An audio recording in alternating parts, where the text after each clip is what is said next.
the kitchen, see them eyeing me. Toasters on a mission, what's their strategy? Microwave is glaring, fridge begins to hum.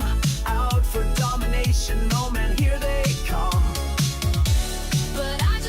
There we go. All right, we're up on Instagram and Substack and every place. Excellent. Be up in just 1 minute. Hit that like, everybody. Share the show.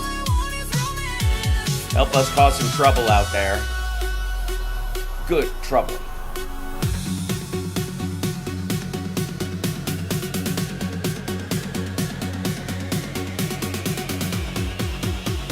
There you go.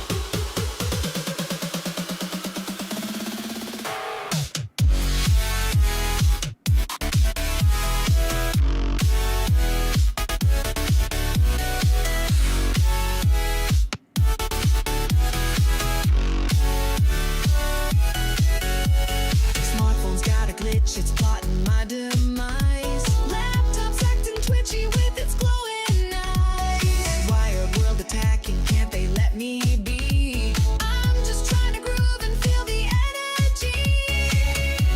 But I just wanna dance. Clap, clap, take a chance, take a chance. Don't stop, the machines they advance. Oh no, all I want is romance. Alexa screaming, stop the beat. Okay. Roomba spinning. All right, about to get started. Let me get the chat room up so I can see that, and then we'll be ready to go. Man, these robots ruin date night. Power lines are buzzing, neon starts to flash, circuit boards are Hey there. there's no time to crash, so keep on moving. Yeah, we'll keep it tight, dancing in rebellion through this robo fright.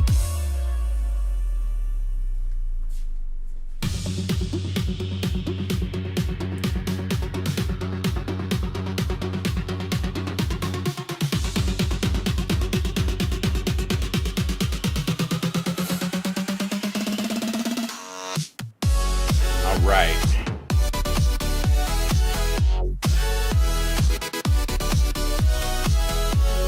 Ready to go in,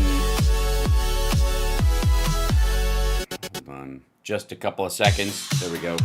All right, fade that out. Does my button still work? It does. And then will this wake me up? Hey, look at that. That even works. And the chat room is here, which is fantastic. Hi, chat room. Good morning. Welcome to Hal Sparks Mornings, Mega Worldwide.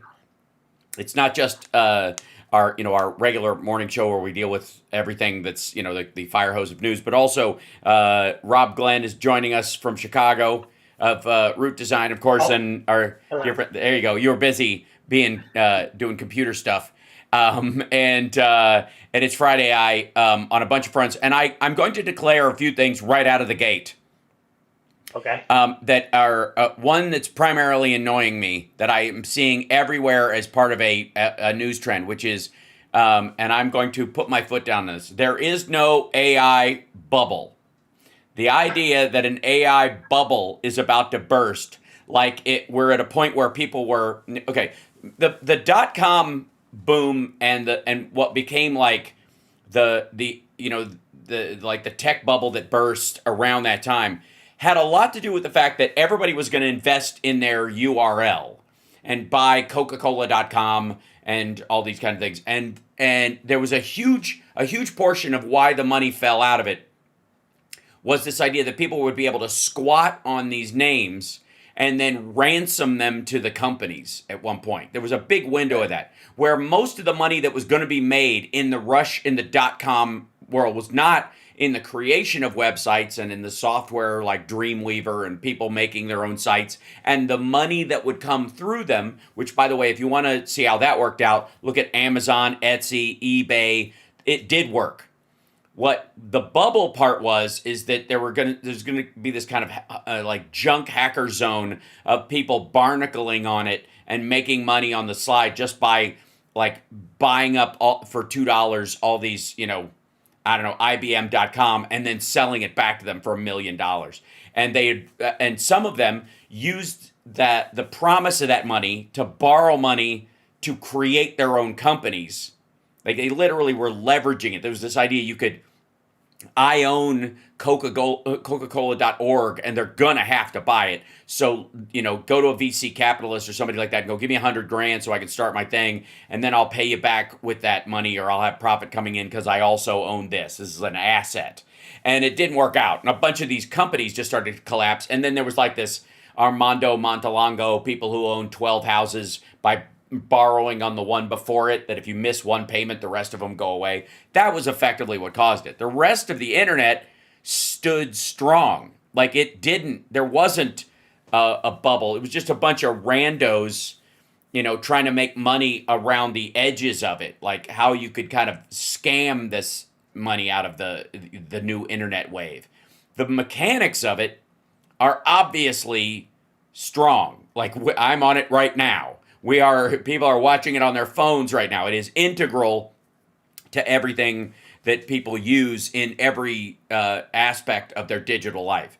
So the idea that it burst is a little silly, but it did burst around people getting out over their skis financially and all that kind of stuff. Okay, there's a similar thing with some AI stuff that is all talk, no action, which I would say is the chat aspect of things, getting people to sign on just to talk to a bot. That has a limited runway. It's great, and you and I use it mechanically for things where it's helpful, but if you're just looking for a friend and you're going to buy a digital friend, we're not to the point where it can replace a real relationship, and we're not, because it's awkward and and gets a lot of stuff wrong. So you'll never it's not there yet to complete that task, and it's not enticing enough for the average person to make people rush in and go, oh, I got to have one of these chit chat machines, right? And so that's where they think the bubble is going to burst, is that chatbots are the thing. And my argument is they're about 20% of what's actually going on with AI, as huge as that is. That really what's going on behind the scenes is movement towards video generation, so that media companies can make stuff and do special effects cheaper and more impressively and quicker, more than anything else. So if you have a sci-fi TV show, you can crank out episodes in hours, not months. That's a big push where it's going. And then agriculture, science, law, all these areas. And I'll have some examples today. There's huge advances being made to replace what are effectively all the paralegals in a legal firm, or add 100 digital paralegals to a law firm, or add, if you've got a bunch of scientists, but you need somebody to sit there and pay attention to this one chemical expression over the course of several days and take copious notes on exactly what happens in its measurement, so that you can tell when it worked or when it didn't work in whatever process, pharmaceutical reason you're trying to hunt this thing down. You couldn't ever have enough people to sit there and watch this and observe it, but now you can. And so it's flooding into all those areas. So, Rob, tell me how I'm wrong that there's an AI bubble and we're all going back to whittling. Well, like, to All say right. there's no bubble, like, it goes against the concept of the fact that, like, there's a ballooning of money going into places that it's going to get lost, and that's still happening. Like, Sure. but so to your argument, you started with the URL, positioning yourself with Coca-Cola.com. Yeah. Nobody was like hijacking Coca-Cola, but maybe as a placeholder, like the pets.com, the Yes. sort of That's right. pets.com Every first name, every last name, like people were just buying, like, I jumped in and got HalSparks.com right away, but Sparks.com was already taken almost instantly, right? Hal.com was gone because of the computer instantly, right? So, Okay, so pets.com could be a good example of what you're trying to say, in the sense that a company was created around the idea that if I just have pets.com, then that's sort of like a really strong position on this internet thing, where everybody's just going to flood in. They're going to buy stuff for their pets because pets is a great market. yep. And so the money came in there because a bunch of people were selling something more than they had. They were Right. trying to sell a vision of a future that they didn't even know that they didn't even know the details of what the future would become. But they Right. were like, well, this has got to work because this internet is so great. So money will Hmm. eventually flood into pets.com. So that's the bubble. The bubble is that they were wrong, like, or they Right. were too Right. early, Right. or they structured their financing wrong, or whatever the thing is. Right. Um, uh, so Yeah. so I think the point you're trying to make is even if there is such a thing as the AI bubble, and even if it bursts, and even if a whole bunch of people lose their ass on it, Yeah. AI is still a thing like the internet, and it's Right. going to live on. Just like Yes. the railroads are a thing, and there was Exactly. a bubble around the railroads, and people won and people lost, and that we had the railroads, right? Right. And It's the the same thing, railroads were still integral to an entire industrial age. Like they brought about right? pre-car, post-wagon, the trains across this country as the officially like the first attempt at an intercoastal highway system. It was the train system, and that was the engine of almost all growth at a certain point. Yeah, Once you yeah, connected the east and west, that was enough to make business across the country bloom along the way, and even for a yeah. So time, this, even if that shifted later. There's a place in Nevada when I was driving up real quick. When I drove up to Jackpot to do this Nerd Halen show, you could fly into like Idaho and then take a 2 hour like van ride down to Jackpot, or which is and you have it's a connecting flight. There's no direct flights to this Idaho airport, and so it was like 9 to 10 hours on on a plane or in airports and in a car to get there, and I could drive there in 7. So I just decided to drive because I like it. And one of the towns you pass through when you go through there is an old train town, and there's still a track there, and there's still a train that goes back and forth locally between two stations. I think it even goes into Colorado or something like that. But it's a cute, almost like quaint old train that runs on that track as a tourist thing. And the town though is, but for that little tourist ride the old train thing, wouldn't exist anymore. And yet it was a very important shipping hub, and transportation hub for that part of the country, for the entire Northwest, for a period of time. That would be an example of the train, bubble bursting over the course of a long time. But at the same time, the remnants even keep that thing alive. Just there. So sorry, I held yeah. that So little side story. there's going to be bets made along the way. People are speculating about trying to figure out where to put your money so that you end up with Amazon in 20 years and not pets.com in Right. 5 losing your money, right? That's Yeah. all it is. Right. That's right. But in terms of like where we're at with that, this is maybe somewhat different because there's already a stranglehold on infrastructure Mm-hmm. uh, in terms of the chips, let's call it. Like NVIDIA is basically it. So in order to unseat NVIDIA, you've got to come bottom up and somehow create either a cheaper, cheaper version of what they're doing, one Right. that performs significantly better, Right. or more likely what'll happen is you would have to come up with a different way to to a different type of chip or a different thing completely that isn't a GPU Mm-hmm. that is so much better in running AI, and you got to do it early, that then you unseat NVIDIA because you completely black swanned Right. their uh, their GPU, and you're like, oh, it's this other thing, this like unobtainium thing, Right. and it just so happens that if I use it this way, then I can triple the output of AI or something like that. So Right. everybody's betting on the fact that that's not going to happen. Yeah. That if I just suck up all the chip processing in the world, and then I get power infrastructure, which takes a long time. So they're just Mm-hmm. trying to get the big pieces on the chessboard Right. and then hold on to those and hope to God that it doesn't completely go away because some other thing unseated it. Right. So there's a couple of stories around. Let's see. Yeah, here it is. This was from Bloomberg the other day. There are a couple of stories I want to jump on. This is one of the big ones. Where's this? Yeah, let me move this up here. AI data centers are sending power bills soaring.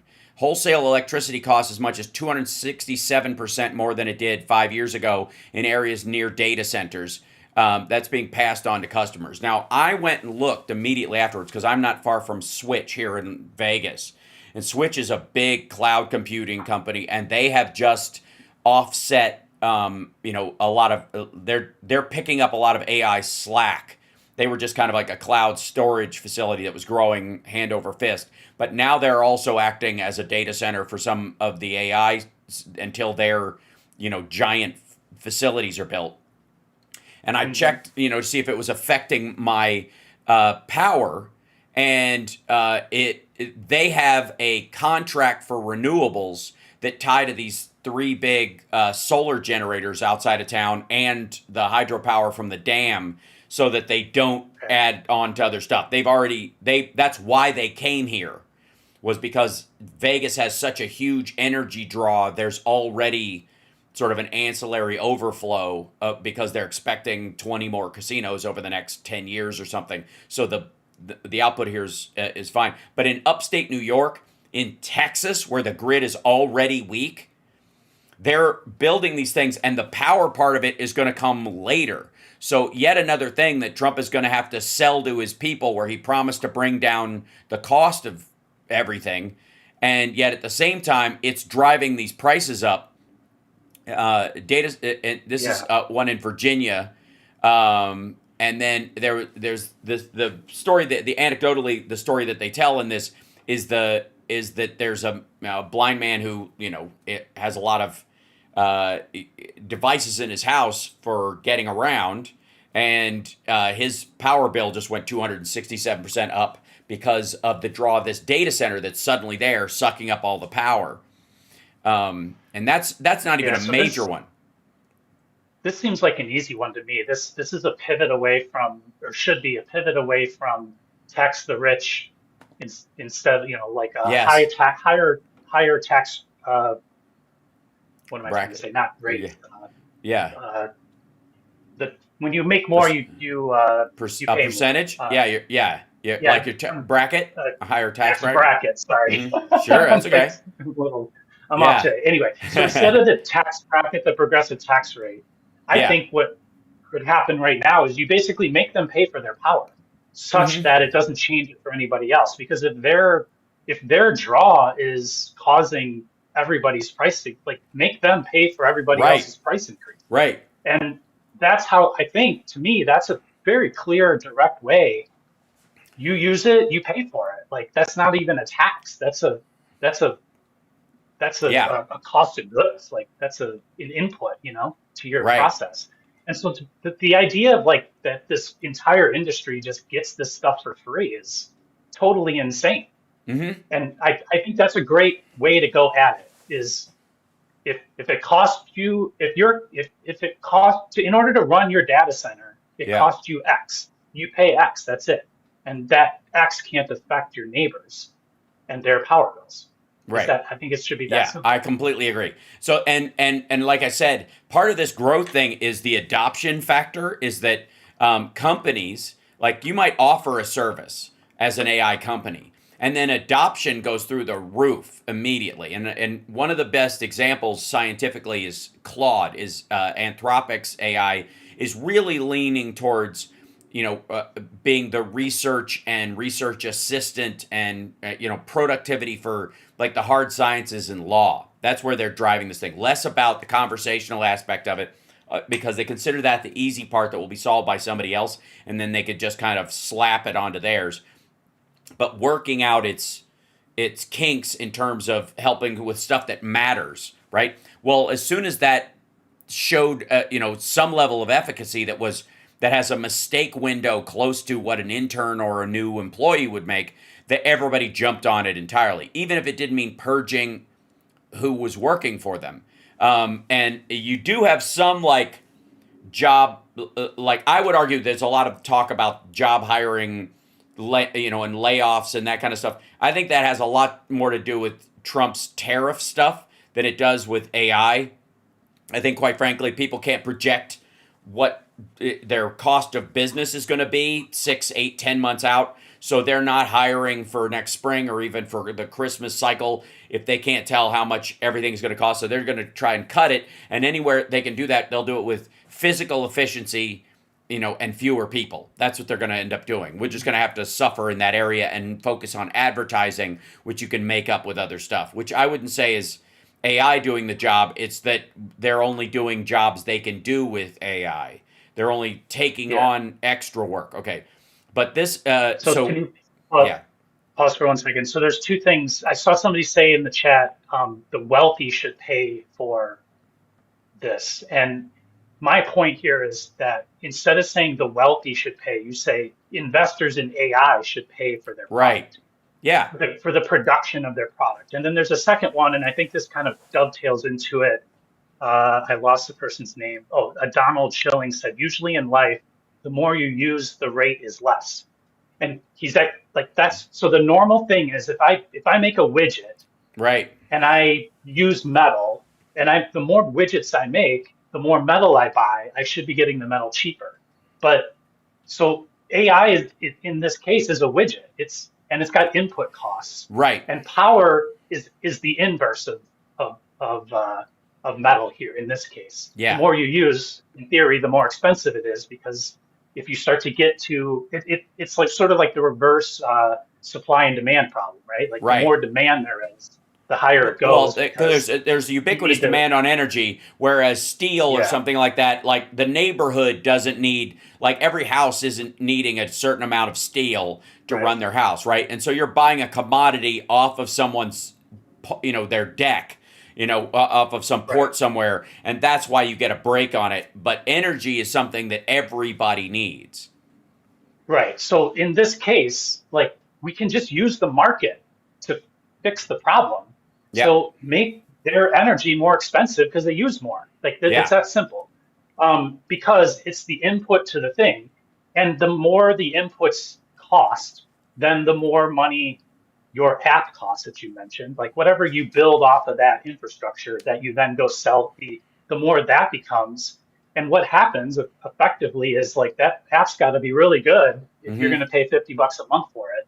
Yeah. And it's a way to like hold that entire business accountable. Like Right. if you can't make a thing that somebody will buy what it costs to produce it, then you don't have a thing, right? Yeah, right. So, Yeah, exactly. and that's the key. And if you're, well, again, though, we have several examples, and I made this point about like, petroleum versus renewables, like yesterday or day before yesterday, talking about how that, like, everybody takes for granted that oil pays for itself or what have you, and that renewables Right. somehow need subsidies from the government and support. When oil, absolutely in its early days for adoption, needed tons of support from the federal government, and so whether you had a car or not, your taxes were paying somebody who did, to keep the cost of gas down so that we could get more cars on the road, because we knew the benefit long term would be a part of that. That was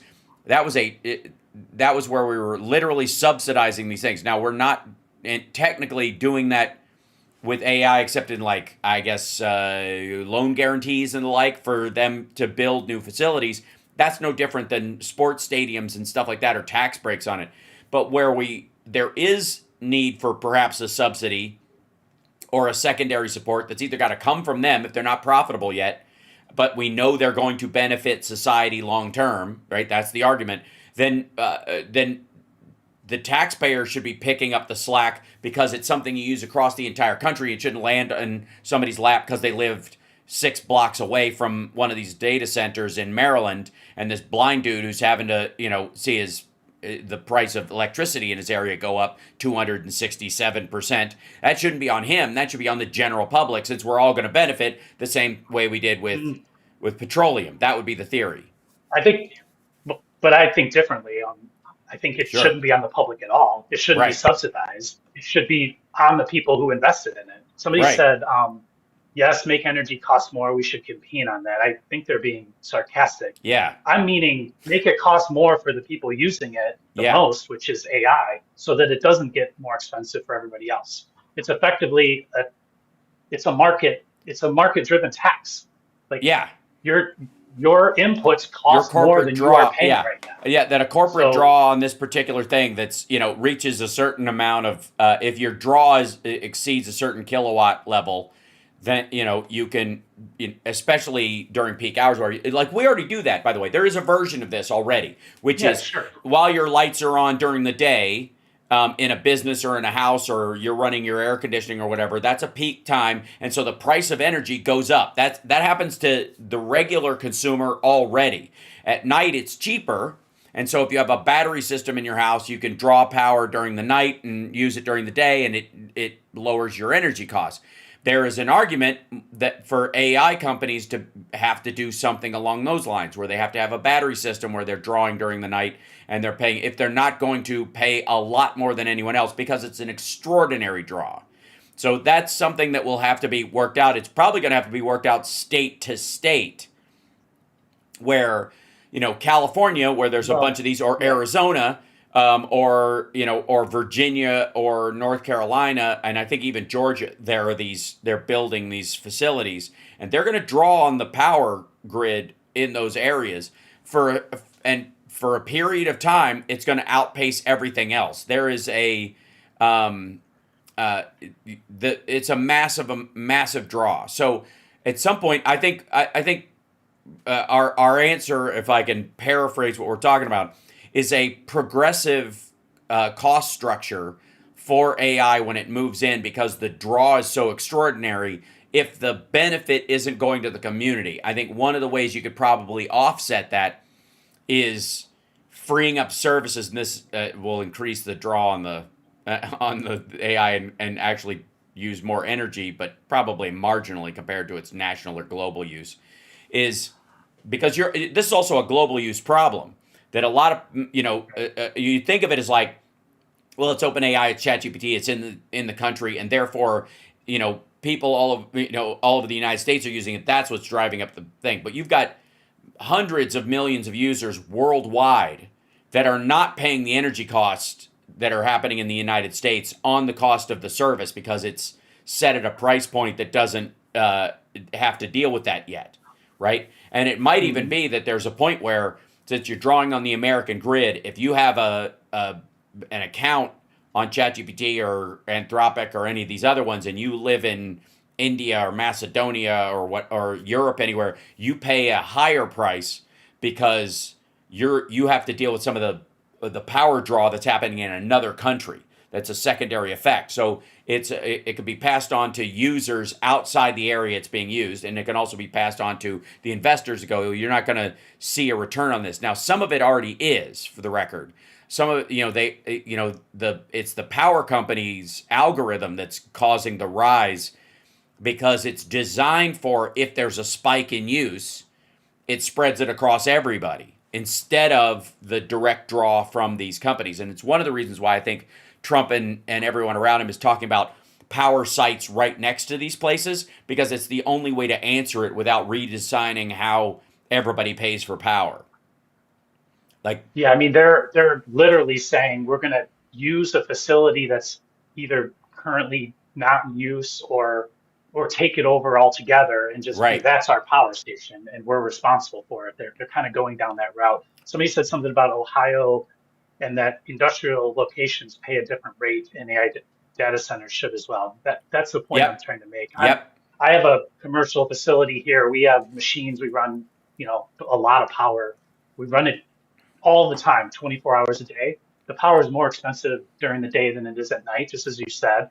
And my bill for the daytime power is probably twice that as if I had a house. Um, Right. and I just know that's my cost. Like Yeah. I run a shop, right? Like that's Yeah. what the cost is. And that's built into the price of my products. Right. AI should have the same problem. Like they should have the same responsibility, I should say. Agreed. Yeah. And a lot of cases, Otherwise, we're yeah. like I think a lot of cases all they I'm saying do. is we're like Yeah. secretly subsidizing them, or Yes, absolutely. And even worse, the locals are secretly subsidizing them, while the rest of the country is probably using it more than they are. That you literally have, like in Virginia, for example, more than likely the data centers there deal with a lot of government work in D.C. Same thing in Maryland.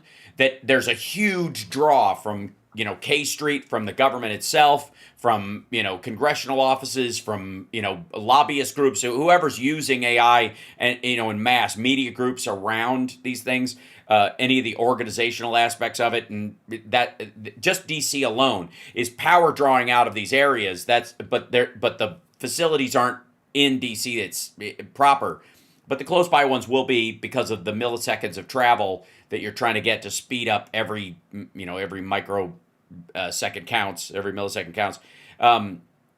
For example, Switch here, one of their big advertising things is it's 5 milliseconds to Los Angeles. That they talk about how the travel speed is increasing, and there is along the freeway here. There's this black hose that you can see going along the freeway now. That is newly laid. They're going to bury it. It's already connected. It's already working. It's newly laid, cloud and AI connectivity from data centers. Both. Yes, yeah. It's this big, and it's full of fiber optic. And some other secondary backup cables. So is there a tube in the middle that sends baby spine juice? Yes, yeah, adrenochrome. Yeah, there's an adrenochrome straw in the middle of it, because that's how it's all run. They're all powered That's with. that's how we secretly pay for it. Yeah, it's just shoveling babies into a furnace. That's how it works, according to Roseanne, anyways. But that thing is running all the way down the 15 right now into what is the eastern part of Los Angeles County, like Inland Empire, where the bullet train was going to go.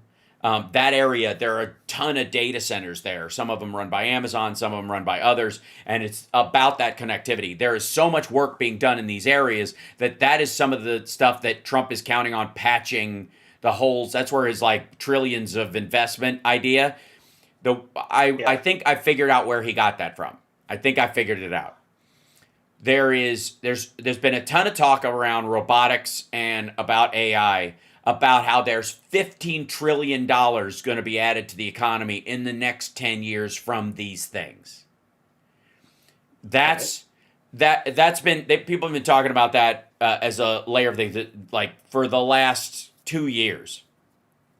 It has nothing to do with the invested money at all. And the example I would give is that Figure One just got the company for its Figure 2 Helix system just got $1 billion of cash investment, which extrapolates to $38 billion for the worth of the company. So what that means is that's all they need. That seed money will help them build the thing that builds the thing that builds the thing that will lead them to being worth $38 billion in their projection. Now, all companies do operate on this level, but in AI, it's exponential in a lot of cases because of the speed of the growth and because of where it goes. So you might have built robots, in one case, to work in auto plants, like those big arms that you can now buy for like $200 on eBay that used to assemble cars at factories in the 90s. But you could only sell them to factories like that. They were single-use robots. And they were limited in their programming and limited in their scope, right?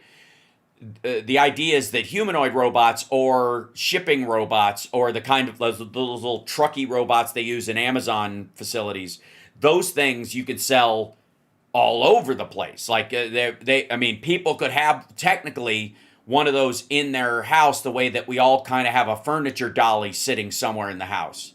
And that you only, we're going to move, so plug it in, or we'll rent one, and a moving company will show up, and guys will just set the furniture on the thing, and it'll drive it up and put it in the car, and it'll, in the vehicle, and go, this is where the couch goes, right? That kind of stuff. That's where they're looking, because you can't, these big, arms they used to make, there was no way to extrapolate that out to everybody's going to have one do their dishes. There'll be an arm next to the sink, and that's what we're going to do. There was no way to do that. But with humanoid robots and Roomba-like robots that mow the grass, that move shit around. That people can see a longer runway on that stuff, and that's where this money comes from. So when you look at what Trump's like $17 trillion, that's all based on about $1 trillion worth of projected expense, and over the next 10 years, or or the next 5 years, by all of these companies, $300 billion, $200 billion facilities and that kind of stuff, which is coming directly from investors. And the reason they're doing it in the United States is largely for safety and the legal aspect of the depth of this technology, so that you're not selling these chips to the Chinese military. That's it. It has nothing to do, there's not $17 trillion being dumped in the country. What they mean is 1.5 will be turned into 17, we hope, we think, on all these fronts. And if one company fucks up and falls away, the rest of them will pick up the slack. That's where the number is coming from. That's why it keeps growing, too. Because every time they add somebody going, I'm building a $200 billion facility over the next 5 years, from investors, by the way, not because, they like Trump's America all of a sudden, or because of grants created by the Biden administration under the CHIPS and Science Act, that extrapolates out to people projecting a bigger and bigger fantasy number of how much money they're going to make. The current economy is $30 trillion. So in 10 years, with inflation, right, and if you just did anything, whatever you do, in theory, we should grow, because that's what everybody's logic is. So we're almost there all by ourselves without AI. Anyway. Right. Yeah. So He's pick a number that we're going to be at no matter what we do. Exactly. Yeah. As long as there's not a massive planetary collapse, or even if there is to some degree for a time being, you're still going to be the only game in town if your last functioning society's standing. So they're all like, even the Peter Thiels of this world, who are hoping for Armageddon because he thinks he'll live in a hollowed out mountain in Colorado like he's in a fucking Ayn Rand fanfic. Even those fuckers expect that whether we call it monetary wealth, this will be the wealthiest place to be because it'll have all the stuff, right? That everything will basically be free for most Americans, except the ones they kick out for being lazy or too brown. Like, I don't know what the plan is, but it seems like that's where they're going. I will say, I want to show you real quick this, and we'll address this. This is from the Wall Street Journal, and this ties to people's sort of fear of what AI is going to do about firing people. And there's been a lot of jobs that have gone away, but the question is, hiring went down as well. There's a weakening of the job market on a bunch of fronts that always happens, especially as you get a anti-union, anti-labor friendly administration, that you can start firing people and get away with it. That's another thing too. You can end people's contracts and all kinds of stuff because they won't have recourse, because Trump's put judges in that will protect them when they get a lawsuit about firing people, because he wants to fire a bunch of federal workers. Also, the firing of a bunch of federal workers, which they've been doing a ton of, also softens the jobs numbers. But behind the job weaknesses, hints of productivity revival, is AI the reason? This is the artificial intelligence investment boom resembles the tech spree that kicked off a surge in labor-saving efficiency 3 decades ago. This is from the Wall Street Journal, and it has a lot to do with what are called AI agents. Now, this was less of a big deal, AI agents, when they first came on the scene. And I don't know if you've used any whatsoever. I've used a light version, I would say, which is like a research and prep part of it, that will go look up stuff and go, it's like scheduling an AI prompt almost. Like, hey, on Thursday, ask yourself this question and give me the answer. I don't want to have to wake up in the morning every Thursday and go, hey, today's plan is this. Send me this information every Thursday. Update it on the regular, which is just schedule. Again, really simply, it's not a lot of programming. It's not smart. It's just schedule to ask yourself this question on Thursday and don't ask it till then. And then give me the answer at 8:30 a.m. None of that is high order programming. It's something somebody with an AI could have coded themselves in an afternoon. But it became very useful. I use it when I use ChatGPT a lot for stuff that I have on the regular. If I need to look up news stories or something like that and I tell it what sources I trust and want to hear from, and it just goes and looks there, which is cool.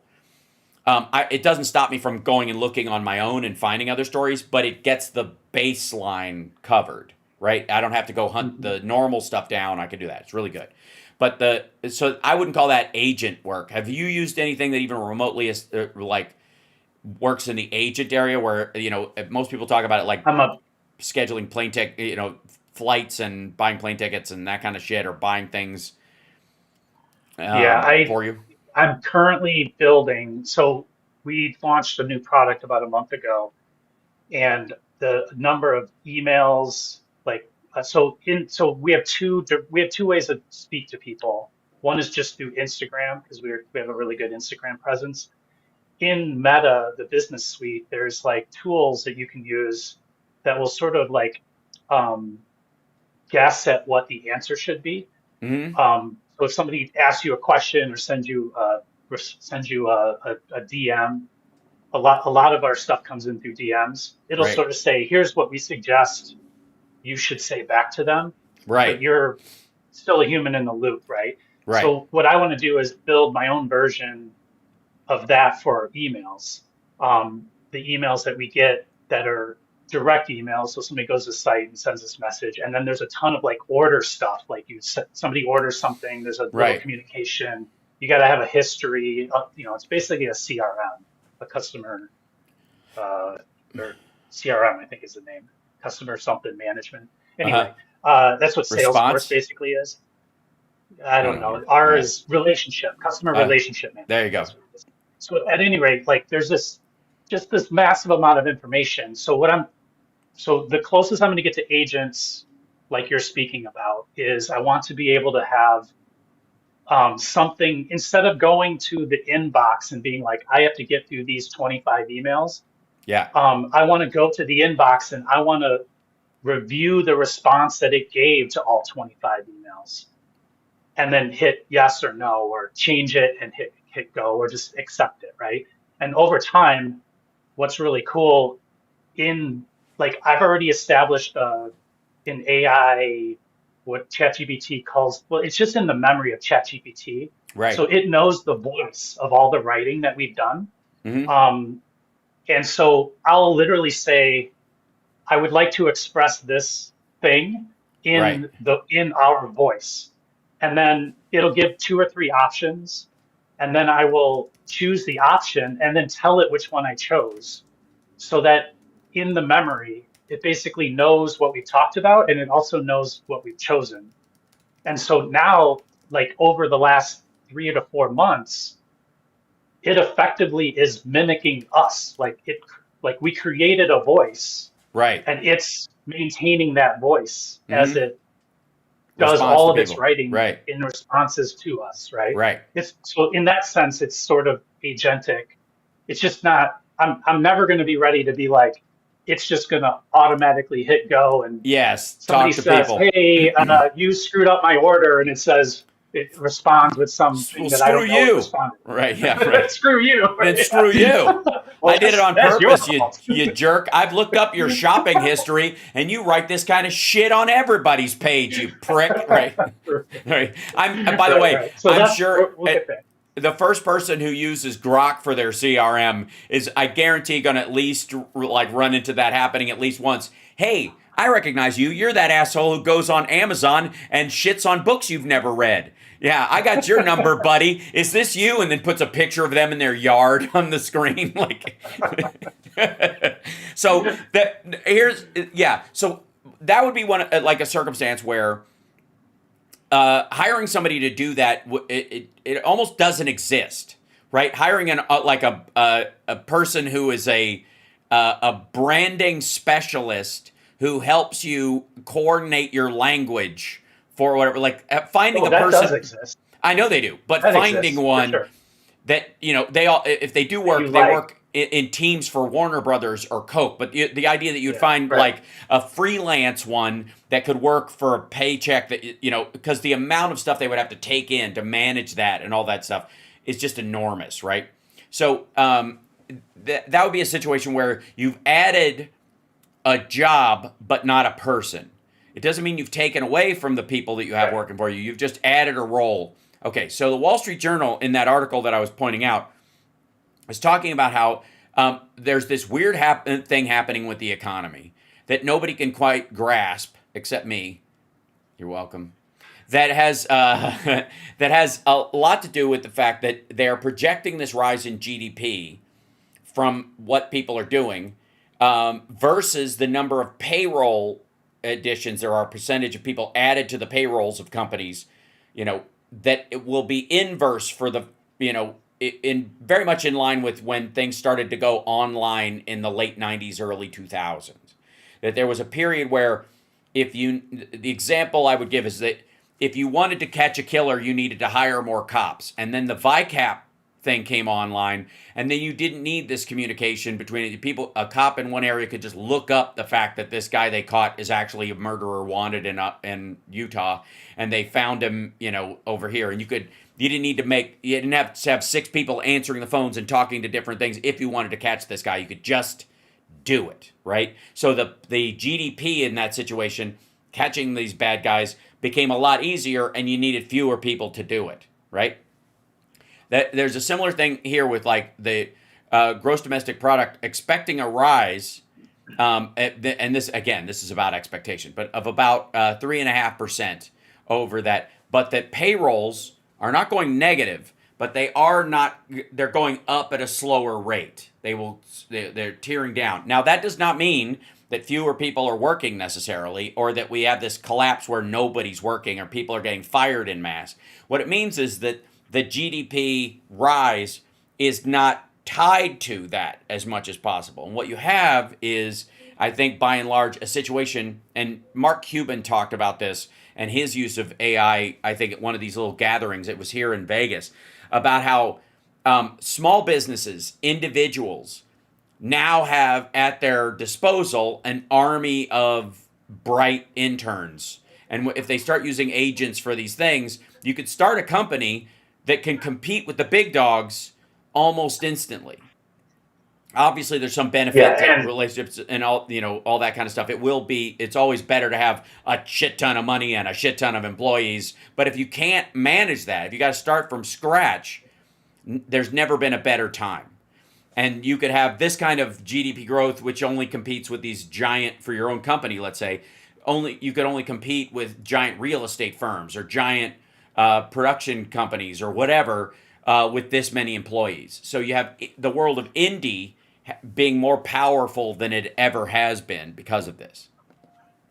Yeah, and like a lot of the stuff that's happening right now, the tariffs, like a lot of the economic sort of upheaval and volatility, Yep. it's definitely uh, better for big companies than it is for little companies. Mm-hmm. And so to me, right now, AI is like the sort of it's the in that small company has to still compete.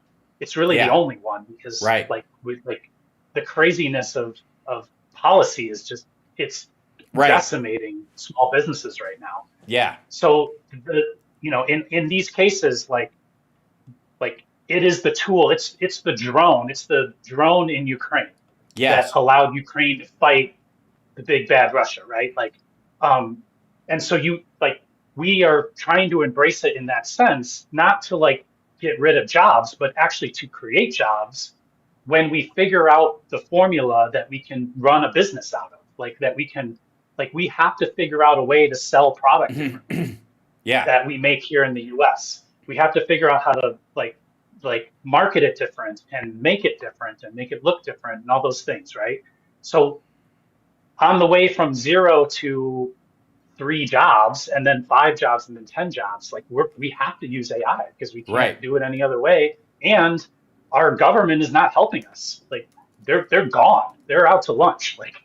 I don't mean the shutdown. I mean like like like They're meant. organizations or departments inside of the governments, they're trolling each other. They're like trolling us now. So you can't rely on government help. You can't rely on anything. You got to go do it yourself. And Right. and AI can allow for us to do that or can help us with that. Right. And And yeah. Go go ahead. ahead. Well, I was just going to say that that's the sort of that's the paradox of this AI problem is that I think that so in order for OpenAI, as just one example, to function, they have to sell a $20 subscription to anybody. because they've got this like consumer driven like volume problem, right? Mm-hmm. So you have access for $20 to this thing that's probably worth 25 times that in terms of Yes. its value to you, Right. right? And then, but then the use of it is then a draw on resources. So it's really hard to like figure out how to balance those things. And so, in this moment of asymmetry, in my opinion, you've got to use the asymmetry to try to get to the spot where you're able to then create this new world where it exists amongst my 10 employees in a year or two Right. that I have two now, or well, technically zero because it's my brother and I, but Right. we own the business. My point is that and then also like the impact on the world, it should be paid for by the people who are making the product, just like I have to pay for my impact. Like I have to pay for all the stuff Yes. that's here. Right. Then I make something and I sell it to you for more, right? Like they Right. have to do the same thing, or they should. I agree. I think it's interesting though that right now, the like we got to you'd have to find a way where um, you can lay that cost off to the investor and that kind of thing, without it overflowing too quickly into the cost of the device. And I would argue that the plus business model of a lot of these, like ChatGPT or like OpenAI or any of these companies, versus their pro version, which I think the Gemini Google version is like $200 a month now, because the $100 a month version. Whoops, did I lose Rob? Where'd he go? Did he bug? There he is. Okay, he bugged out. Hold on. There he goes. There you go. Lost you for a second. And Tara Devlin is waiting in the wings. I'll bring her in a second. But there are a couple things that we'll look into next time. Because you can't hear me now? Oh, that's weird. All right. I'm sending you audio, so it's on your end. It's that happened on his side. So, and hold on. Let me check with something real quick. Tara, can you hear me? Yes. Okay, excellent. Okay, so Tara can hear me, but Rob can't. All of a sudden, he's been attacked by an AI swarm. Hold on, let me do this. Try and listen. I'm gonna hang up on him and have him come back. Give him 1 second. Let's see.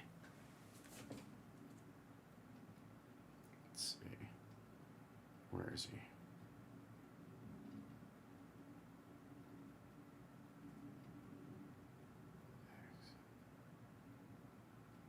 Okay.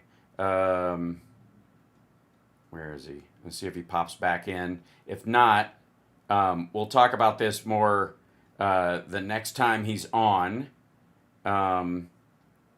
Lost you. Let's see. Well, okay. I'll bring in Tara Devlin if Rob pops back in. Oh, wait, there he is. Sorry, hold on. One last time. There we go. Try this. Can you hear me now?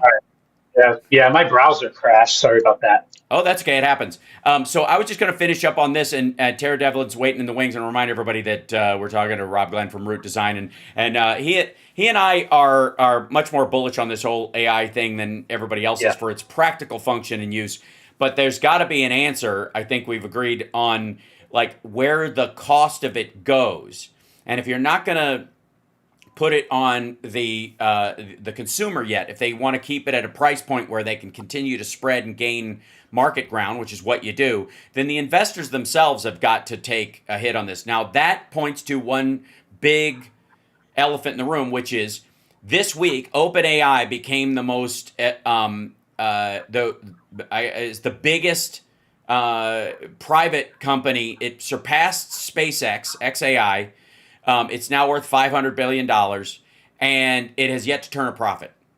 So that's one of the things, that its valuation is such that it's going in this direction. And that's where I was talking about, this Trump $17 trillion idea is where it's coming from, is that this investment is eventually, they're looking like going, it's worth 500 eventually. Trust us, bro. Trust us, bro. Exactly.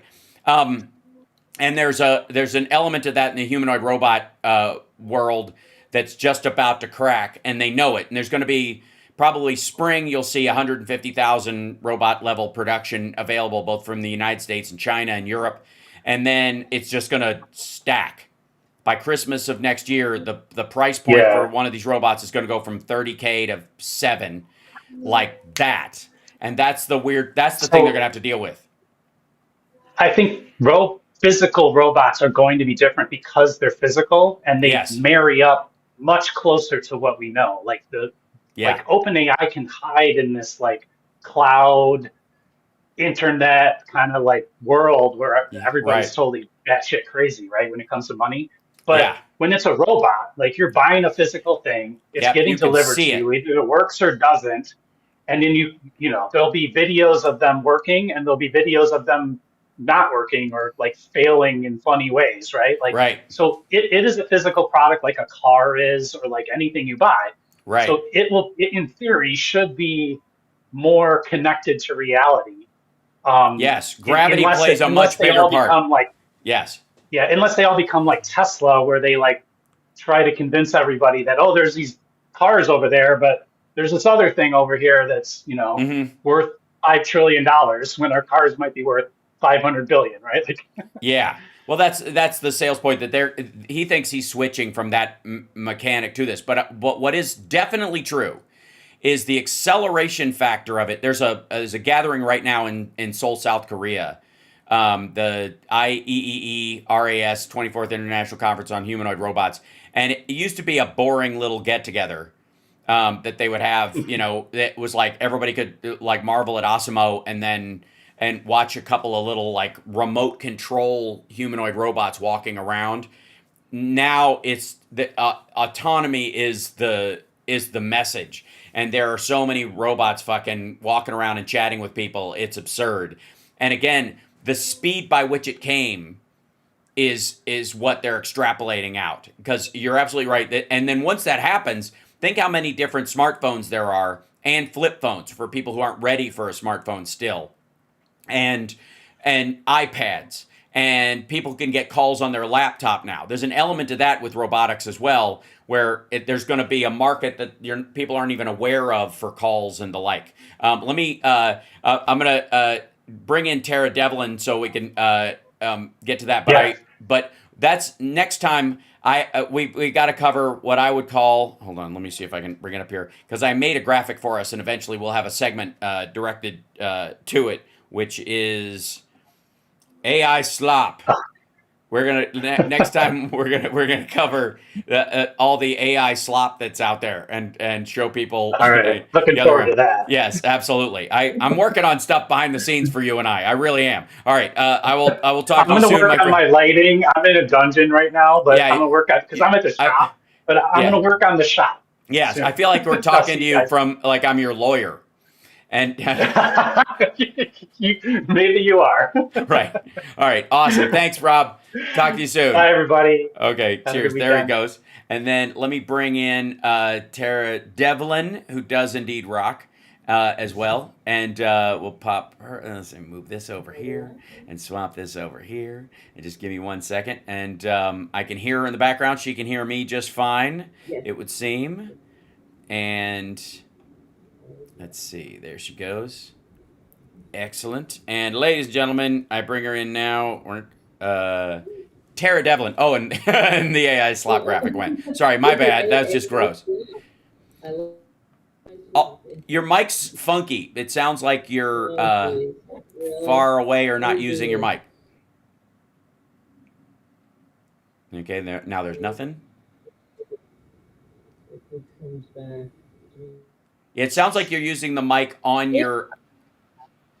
Wait, that's better. How's that better? There you go. That's the right Better, mic. better? Yes, Better? excellent. Yeah. Ladies and gentlemen, I had to disconnect my interface, and then you know how it is. Restart. yeah. Okay. Unplug it All and is plug well. it back All is in. well. Back in the Yes. So the key thing is that hi, welcome. Oh, and you got a kitty. I had to shut my door because Bucky was running around yeah. playing with cables. Every time I go on the air, this is Tara Jr. I usually I try to put him in the bedroom, but he must know. I guess it's because I start talking or something. I guess Yeah. he feels like He wants to get in on it, and he starts tapping my leg like, "Hey, let me up, let me up." Well, So yeah, here he is, Tara it's like Junior Junior. when I would practice singing in the house. Whenever I'm alone in the house and I practice singing, Chud would think I was being harmed. Why I'm making loud Oh, noises, and so she would come over and okay. sit next to me and like, ow, ow. Like the only Right. time she ever meowed was like, "Are you okay? Are you okay?" Right. What's happening? Right. This is very confusing. That's right. So, day 3-ish of the government shutdown, our Uh-huh. the record is Yeah. 35. So Trump always looks to beat somebody else's record, I think. And Mm. right now we're dealing with the fact that it seems to be a big game of chicken, about whether Trump can decimate programs Yep. that have been set up by Democrats, that he calls Democrat agencies or Democrat programs, Oh, yeah. Yeah. which by and large help red states, which may be the very reason why he might have a difficulty actually pulling this off. Yeah, the most people, the people getting harmed the most, I should say, are those who live in red states. They're already harmed by Republican policies. And I want the Democrats to start adopting the qualifier poorly run in front of every time that they talk about a red state. Poorly run red state, Hmm. poorly run West Virginia, poorly run, this is what you got to do. You have to win the messaging game. Not only because it works, it's because it's the truth too. Because I'm so sick of these red states and these Yeah. Republicans who don't give a shit about their constituents, and I, all they give them are anti-trans bills, Right. othering people. The Republican Party's mantra should be let them eat hate, because you're on Right. your own other than that, right? And that's just, they sicken every place that they are in control of. They sicken it, they weaken it. People are less healthy, they're less apt to be able to go to a doctor. Right. They are on poverty wages. And their environment is completely co-opted by corporations who, I mean, I'm just really Poison the sick water. of. Yeah, like the Yes. environment. Like, and again, we would, Trump did that complaint about how America's 47th in the world education wise. Well, if you cut out 6 red states, we're fourth. Right. That's the problem. Uh, These are the albatrosses around our national neck, and we have to call it out. I'm yeah. really tired of it. I'm tired of Democrats. I mean, Hmm. everybody complains about the Democratic messaging game, and I do as well. Only because I want the Democrats to start fighting. Well, Listen, okay. first of all, Do you mhm. a couple things? One is, do you think, because I feel like I'm taking crazy pills sometimes because I watch Yeah, Democrats coming out and saying the stuff that everybody says. I wish they would say yes, this, and they actually right. are. It just doesn't get the press. It doesn't Or get covered, right? even the pundits on that are allegedly on our side of the aisle, and on MSNBC. Yep. I literally saw someone. They played a clip of Hakeem Jeffries speaking, and the person that they cut to afterwards and so was like, thoughts, response, Right. whatever. I wish he would say this when he literally You just can't win. said You it. can't win. And Mhm. so they are coming after. I think there may be, and this has got to be some way.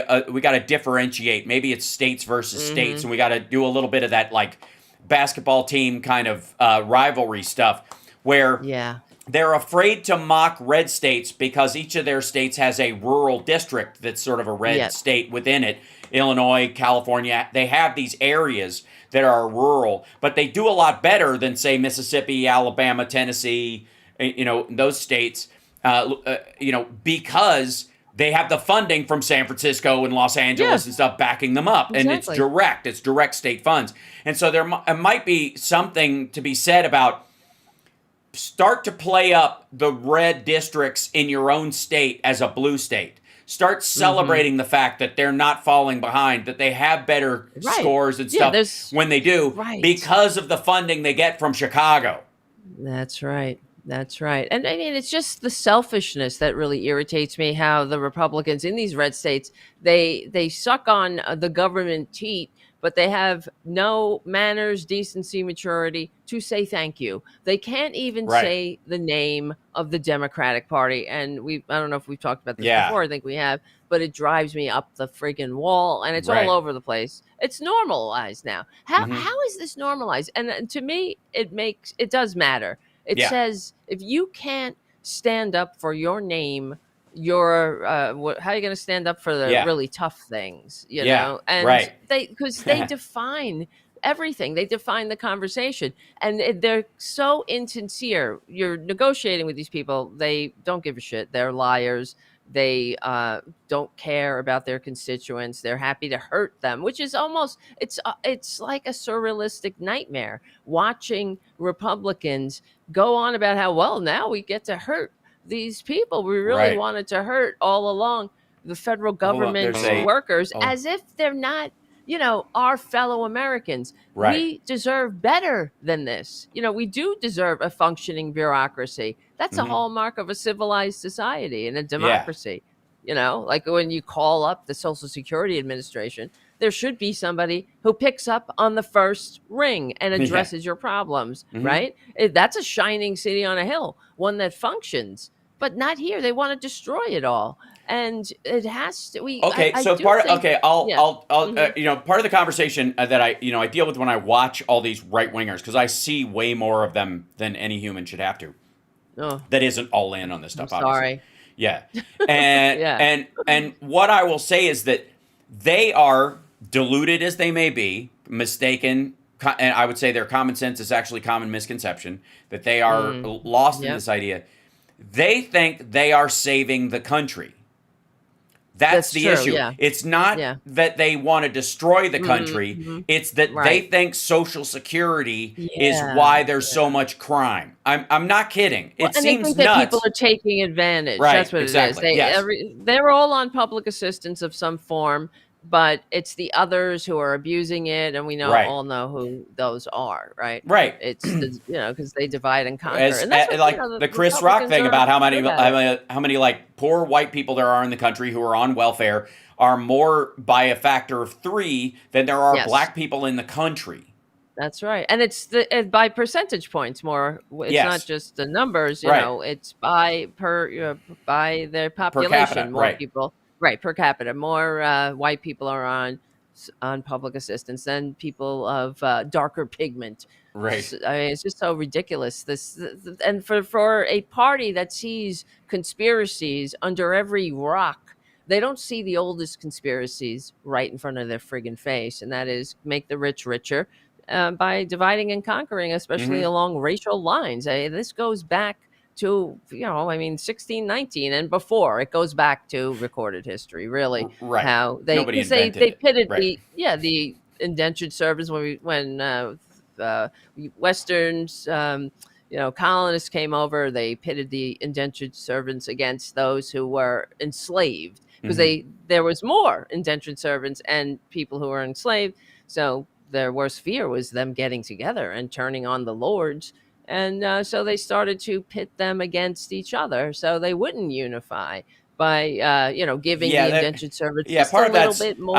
I'll push back on that a little bit because like that's largely a geographical aspect of it. That the Mhm. indentured servants were by and large brought to the Northeast, and the like chattel slavery was largely in the South. Yep. Although some elements of it spread to the North, there was such an abolitionist movement in the North that they Yes. eventually pushed it down. Virginia was the border region, effectively, of it, and it's where the true birth of the abolitionist movement really took hold and the fighting actually began. Because again, I think as much shit as Jefferson gets, he introduced a bill to end slavery, and they stopped the import of slaves into the country, which included indentured servants. Right. Almost 2 decades before the Civil War, to choke Right, it off. right. The Yeah, so but this went yeah. on in like the 1600s. I'm talking about, Yeah, but that where again, that not the America, higher- not and again, Spain, Portugal, and the UK or Right. the English at the time, and the French as well. More towards South America. Again, whatever 6% of the people brought from Africa to the quote New World went to what is effectively the North American territory. The rest went to South America and Central America. And so again, it was an entire movement that started to peter out here. Yes. The point being, though, is that by taking that on, there was a bridge built in the Northern Abolitionist movement and the enslaved classes in the South that would eventually create what would be effectively the bond. It started out as the Republican Party because, again, they switched names in the early '60s. The Democrats became effectively the party of the North, and where they had been the party of the South and had been pro-slavery, and the Republicans had been, in building that republic, they needed the people, like the volume of people, free people to vote to create a functioning republic. And that's where that 3/5 of a person thing comes from, because the South wanted to count every slave as a person for purpose of counting, but not for the purpose of voting.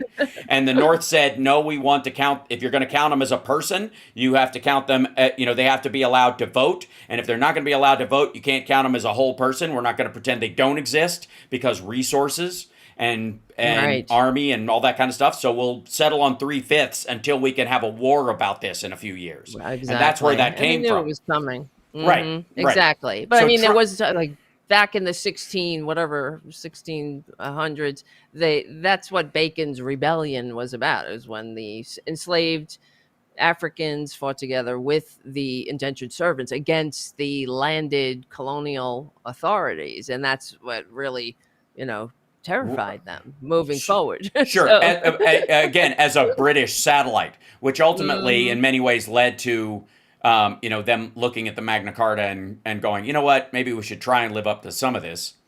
Is that theory? Yeah. Meanwhile, and historically, like I'm always averse to looking through the past with modern eyes, because we wouldn't need tomorrow if we weren't assholes yesterday. The whole purpose of like progress is the fact that we weren't where we needed to be and we're going where we do. And so the idea that we can even look back with disdain on how shit ran back then is it also, I think, pushes away the progress that has been made. And I feel like we should be championing the steps forward more than we decry how shit was for millennia before that. Because again, I'm just go ahead. I'm just pointing out that this is the old the divide and conquer thing. Like get a clue, MAGA. If you're that in tuned, don't you get sick of being played? That's what it looks like. I don't think so. Let me show you something real quick. Let me show you something. This is Trump posted this on his Truth Social. Now I'm not going to play it. It's got Fear the Reaper, the music to the Fear the Reaper playing. Oh my God!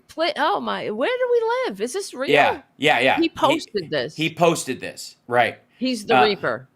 Now their time has come. Yeah, the Reaper, and he's got the Democrats on the halls here. The power's gone. Oh God! You scum! You scumbag!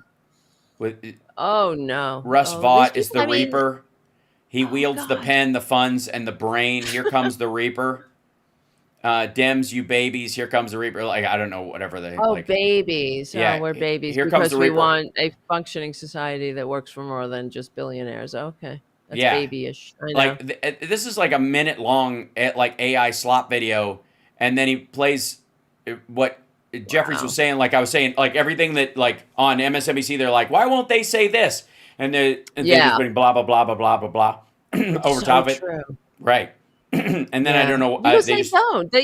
I don't know what it is. It's to me. Well, I guess it is the corporate media. They're not They're not liberal. It's not the liberal media. We have one half of the media that's really just pouring poison into the empty heads of the victim/viewers watching Fox News, for example. Fox News makes its viewers less informed than those who watch no news at all. This is a study that came out over 10 years ago from that socialist rag Business Insider. Yes. And they also had to pay, they were hit with the largest fine against the media company in American history for lying to its viewers. And I guess they like being lied to, because why would you tune into something like that deliberately and be like, wow, why do you? Sure. And the other thing, like Benny Johnson and all these other influencers, they're being paid. They were caught taking Russian money money. from the Right. Kremlin. Yeah. And what, like, wouldn't you take that as an opportunity to look in the mirror and say, why are America's enemies paying these right wing influencers to spread lies, basically, about Hmm. this, about Trump, to prop up Trump? I mean, you want to know somebody, look at their friends. When you're hanging out, palling around with dictators, we certainly had to hear never ending whining about how Barack Obama palled around with terrorists because Right. he sat on a board with Bill Ayers, and Bill Ayers had a fundraiser for him that was palling around with terrorists. We don't hear this, on the right wing. I mean, on the corporate media, they don't say that about, well, Trader Trump is palling around with dictators, palling around with America hating dictators. That's the truth. Yes. You can't normalize this, but they are, and I don't know what it is. I guess it's because they're afraid. They are also run by billionaires, and it's never enough. They need more money, and it's just like how Mm-hmm. this is not gonna end well, because really. And I was listening to your Mm-hmm. your earlier interview, and it's just nothing matters to these people except money, more and more and more and more, and it's never enough. And we have to understand. I think we really need to answer the question as Democrats: what is the meaning of an economy? What is the meaning of life? Is it to make a few people very rich Mm-hmm. and go die in the field without complaining or pestering our betters for any kind of profit, sharing in the profits our labor makes possible? That's what they want. If they could turn us into friggin' Soylent Green after they squeeze every ounce of whatever out of us, they would. Curtis So, Yarvin, who is one of who's somebody that JD Vance has quoted many times, says that the poor right. should be turned into biodiesel. The Scum. the fact Wow. that, yeah, I mean, not a mishearing of a quote, like Yes. directly. And this is a guy that JD Vance has touted as someone that he is Yes. impressed by, who they, what he says and his philosophy. Also, I'd like to Right. point out that Benny Johnson, one of the more hilarious things was that Benny Uh-huh. Johnson, I um, did a thing about that. yeah, He so learned about targeted ads, right? yeah, the hard way is that apparently the he doesn't know that the ads change based on the user. And so he looked Yes. on Military Times, and this, like, oh my God, they're advertising the world's Uh-huh. largest gay cruise He ever. wants to go on a gay cruise. That's why. I mean, just go on a gay Just go cruise. on a gay cruise. Right. Right. You want that. Stop. You live in this limited blip of time, Right. and we're not going to be here forever. So go have fun. Go on the gay cruise. Nobody cares. We Right. want you to be happy. Well, We somebody want you to be cares. yourselves. His Right. wife might. And also True. the True. That's true. all of He's being MAGA, they seem to be anti power bottom. Is really the thing. Like you can be like Andrew yes. Tate gay, which is That's this true. idea is like Right. I'm not gay because I penetrate, That's right? right. That they're kind of That's it. okay with that, or reform gay or whatever, or Roy Cohn gay, which again, Donald Trump's Yes. two best friends, dead pedophiles. Um, Right. Right. That's so true. yeah, Right. Yeah, I really didn't even odd. think about that. Yeah, Exactly. Yeah. Roy Cohn and Yeah. Jeffrey Epstein. Roy Cohn. Jeffrey Epstein replaced Fred when Fred died. Incredible. Basically, he replaced his brother, and Roy Cohn was a substitute father for him. And Roy Cohn famously Jeez. says, Roy Cohn is not, when they said, what would you say when people say that, Roy Cohn was a gay man who died of AIDS? And he said, Roy Cohn is not a gay man. Roy Cohn is a straight man who fucks boys. Oh, wow. And that's like right out of history too, Ugh. in the Roman Empire, when you Sure. could be it was all a power dynamic. You could have a male lover or whatnot, but as long as you In weren't being Afghanistan right penetrated. now, Yeah. in the Arab world right Uh-huh. now, when you subjugate women and you make it so that the rules on their sexuality are so Right. limited that they can't just be themselves or choose their own partner or whatever, you set every society that Yep. does that That's scoops right. up young boys, and Right. and Yeah. like Yeah. like there's that the Peninsula Hotel, I think, in Los Angeles, that like the Saudi princes all rent out multiple floors, Mm. but they rent 3 floors and stay in the middle one so that nobody can listen in from the top and bottom, and then they bus in these like young Ah. Filipino men, like, for cleaning services. It's so Oh, fucked up. sure. Eh, Wow, eh, this is fucked up. Yeah. yeah. I mean, the whole So, fucking world. I'm so sick of these people because they're making us all sick. well, It's I would like, argue, God. for the record, they are the awful people are the minority, and one of the reasons Yes. why they gain power is because we acquiesce, we cede that Yep. ground to them because of, and this is where I will put the responsibility on us.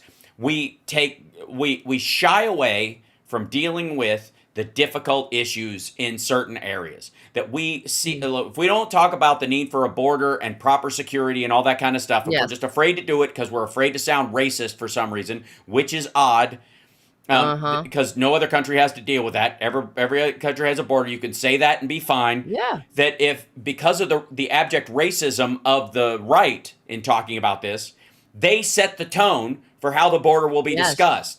And we give that ground and going, no, fuck you. That we can have a border just because it's with Mexico. We can have one with Canada that's secure as well. That's just natural, whatever. We're not going to lay it off on migrant workers and make it act like we don't get cheap fruit because we're taking advantage of these people. Right. Stop bullshitting everyone. That we, by not having that conversation, by and large, over the last Right. 10 years, have ceded that ground to them. And so the only person who comes in and goes, I've got an answer for this problem that scares the shit out of you. And then an immigrant kills somebody, they use that to flood the airwaves with this is what they're all like. And then they start vilifying people. And that's our fault. Because we Right. weren't willing to have the tough conversation about a normalized border situation until it was effectively too late. If Biden had introduced the bill You're that he right. worked out in the first year of his presidency versus the last year of his presidency, we would have lost more Democratic votes in the midterms than we already had.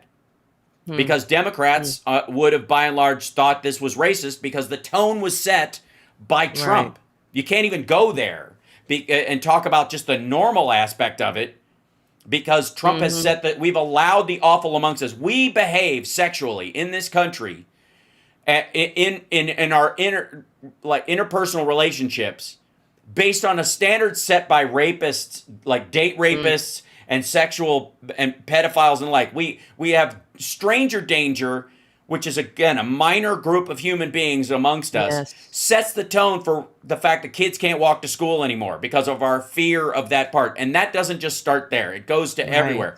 And so this, there are areas where if we're not willing to have the long-term conversation about people like that need to go to jail and stay there, and that, that our idea that we need to, that nonviolent criminals,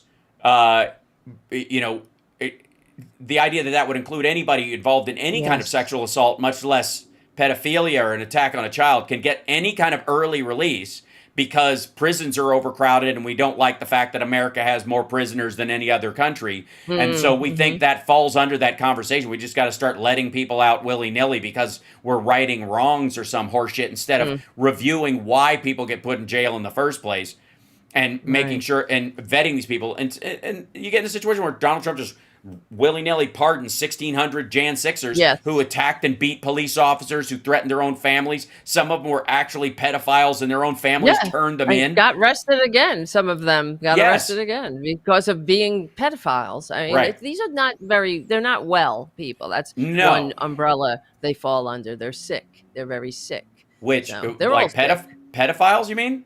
Yeah, I I mean the January 6 people. Yes, right, You yes. lump them in together, but they have a cornucopia of manias that they're all effed Sure. up on some level. I mean, for example, and here's the thing though, as far as they're just Well, you know me, I hate the whole um, phobia talk. I don't believe in Yeah, transphobia or that's true. homophobia or anything like that.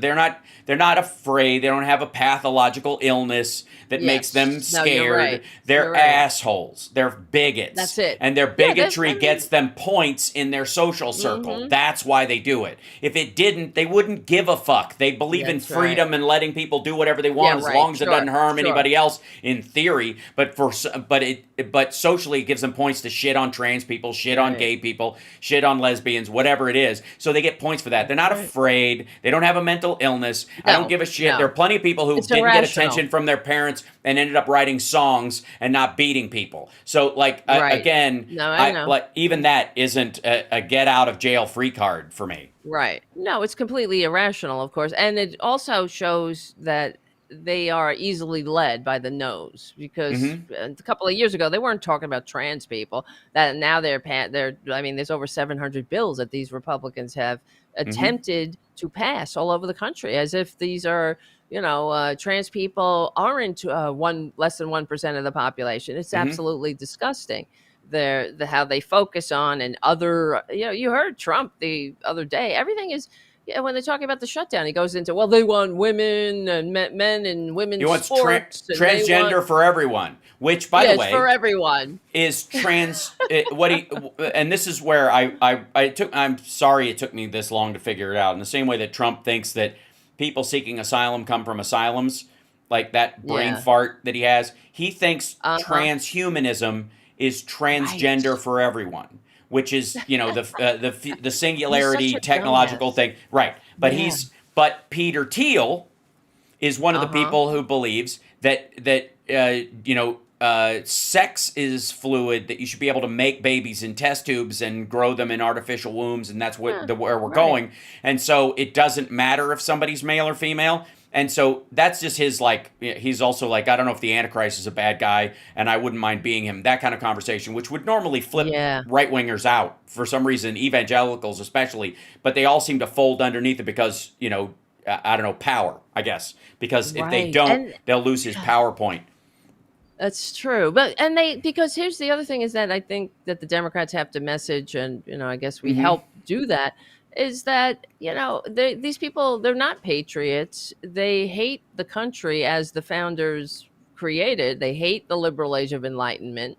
That's how this country was created, born and inspired by the liberal age of enlightenment. I mean, and the founders were all, obviously they didn't live up to the standards. They wrote all men are created equal, and they meant all white men. I mean, that was a man in their point of view. Women were property. Anyone with darker pigment, didn't matter either. So, but the fact is, they gave us a progressive blueprint from which to build upon. And Republicans just don't like that. And that's why we saw on January 6th, they would rather throw the whole thing out the window than, evolve, let's say, because it takes a level of maturity to function in a free democratic society, especially a multiracial democracy. You have to be able to get along with people. You have to be able to, Right. That's what makes compromise. America. That is what makes America a special place. It's Exactly. and even when the EU does it by becoming the European Union to kind of be along with the United States idea, or the True. UK, the United Kingdom, when in reality these are largely racially homogenous countries with distinct, That's right. gene structures. And if they want to be, they should be allowed to be that. Like French people are a real thing. They show up on your 23andMe. British, Right, Irish, right. Scottish, Swedish. That shows up on your 23andMe. American doesn't. That's right. And Because there's we're a from everywhere. Right. And that distinction is important for us to make and remind everyone of every time somebody tries to turn this into like a white nationalist ethno-state, or the Black Hebrew Israelites try to tell everybody that they were here before they were the real Jews and they were here before the Native Americans, and that Native Americans are actually East Indian people, and enslaved them or some nonsense. Like crazy is fucking crazy. And the reality is that if anything, our focus should be on because we talked about for a while the sort of diversity is our strength idea. And I would argue that variety of experience is valuable when you're trying to solve a problem. And that's Yes. where that would be true.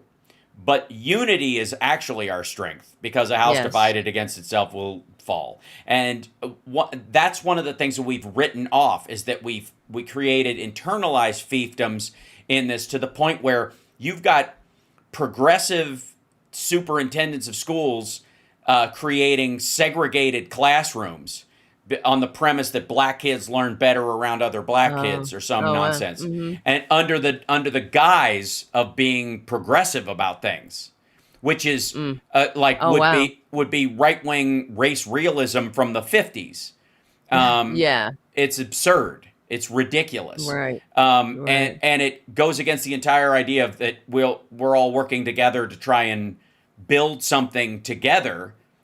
So, and dividing Yes. everybody up into little camps is antithetical to that very idea. So everybody learns Absolutely. apart, everybody bonds apart, everybody separates, and then once they leave school, they go their separate ways because that's what they were taught in school. It's Yeah. fucking terrible. No. Yeah, Um, I mean, that's the truth. I mean, the fact is, well, with schools in general, we have racist policies in place that make good schools and bad schools, and that was meant to ghettoize.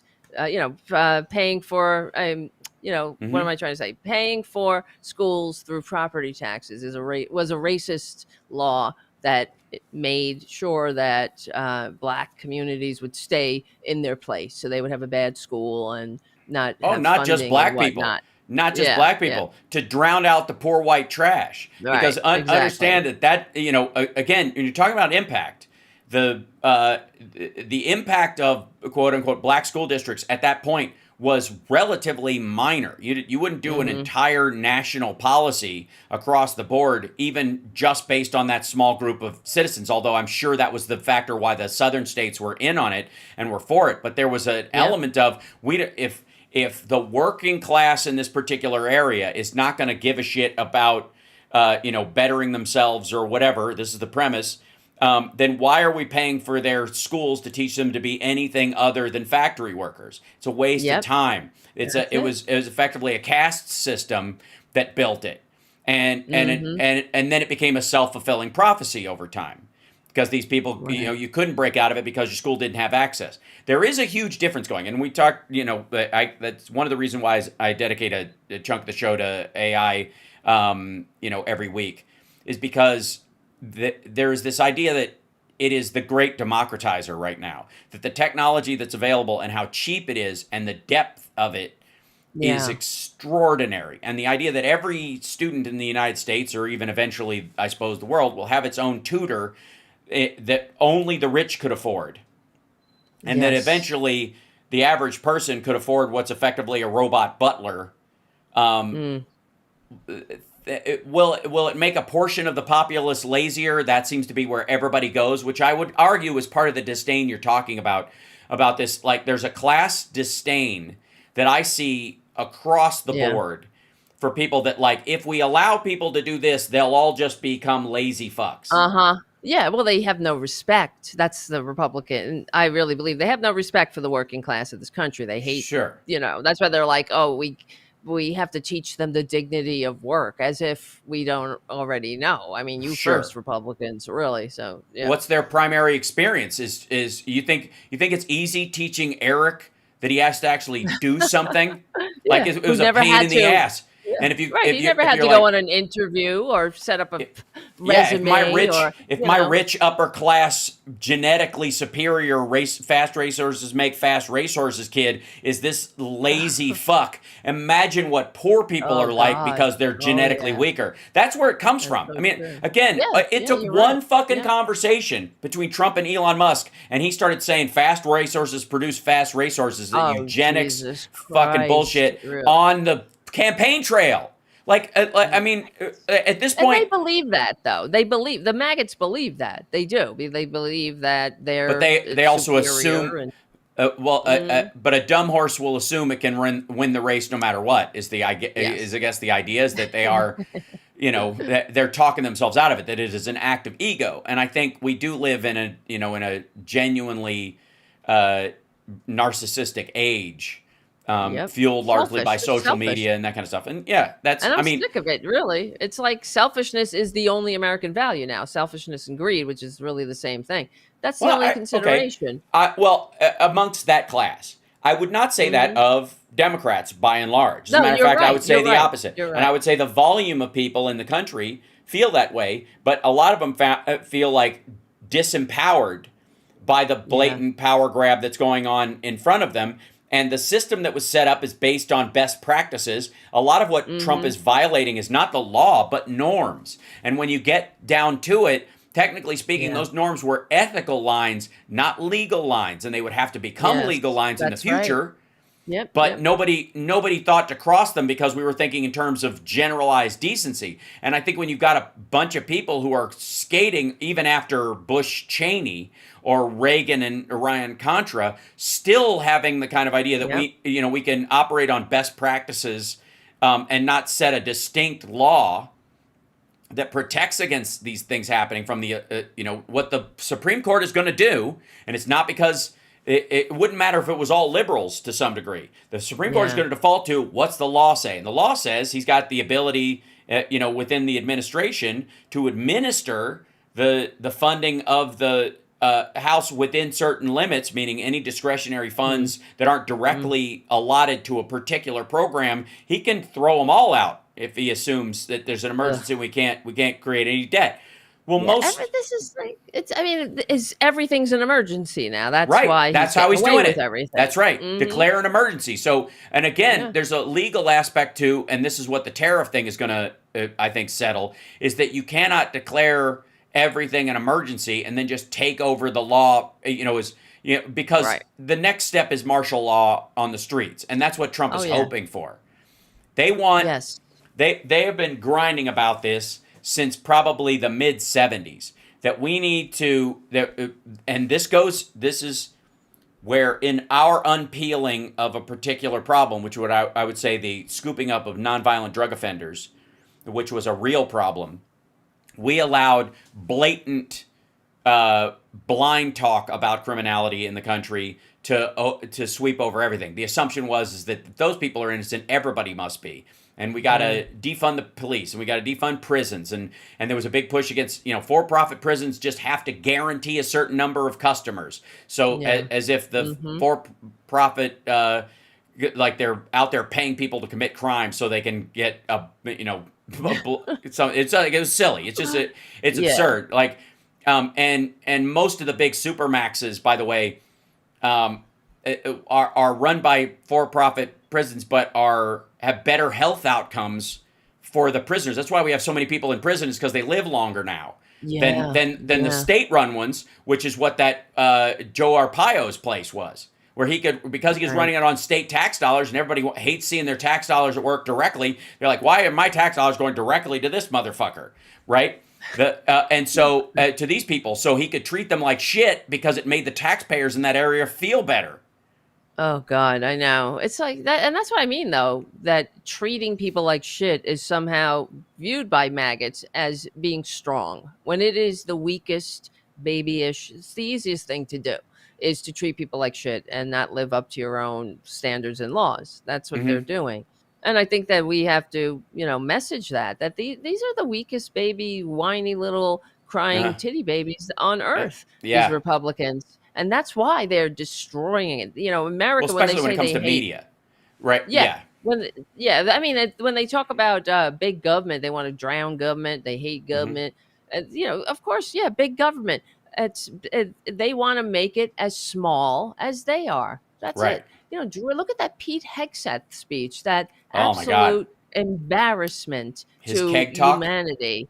Yeah. Yeah, it was like, I heard somewhere that they were calling the two of them, Trump and Hegseth, fat man and little boy, because they bombed, right? They Right, yes. I thought that was pretty good. And that's what they are, fat man and little boy, Right. really. But who is this unfit asshole, this Fox News DUI hire Yeah. to lecture all of these career officers on standards and Right. honor and all this? I mean, these people have no honor. When he stole How from can- veterans.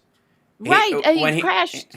Exactly. That's what he did. His two prior jobs were, he has no qualifications for this job, but they Right. were bankrupting two very small veterans organizations, and Right. he used it like his own personal slush fund. That's when he went out and to these hotels where he raped women allegedly, Mhm.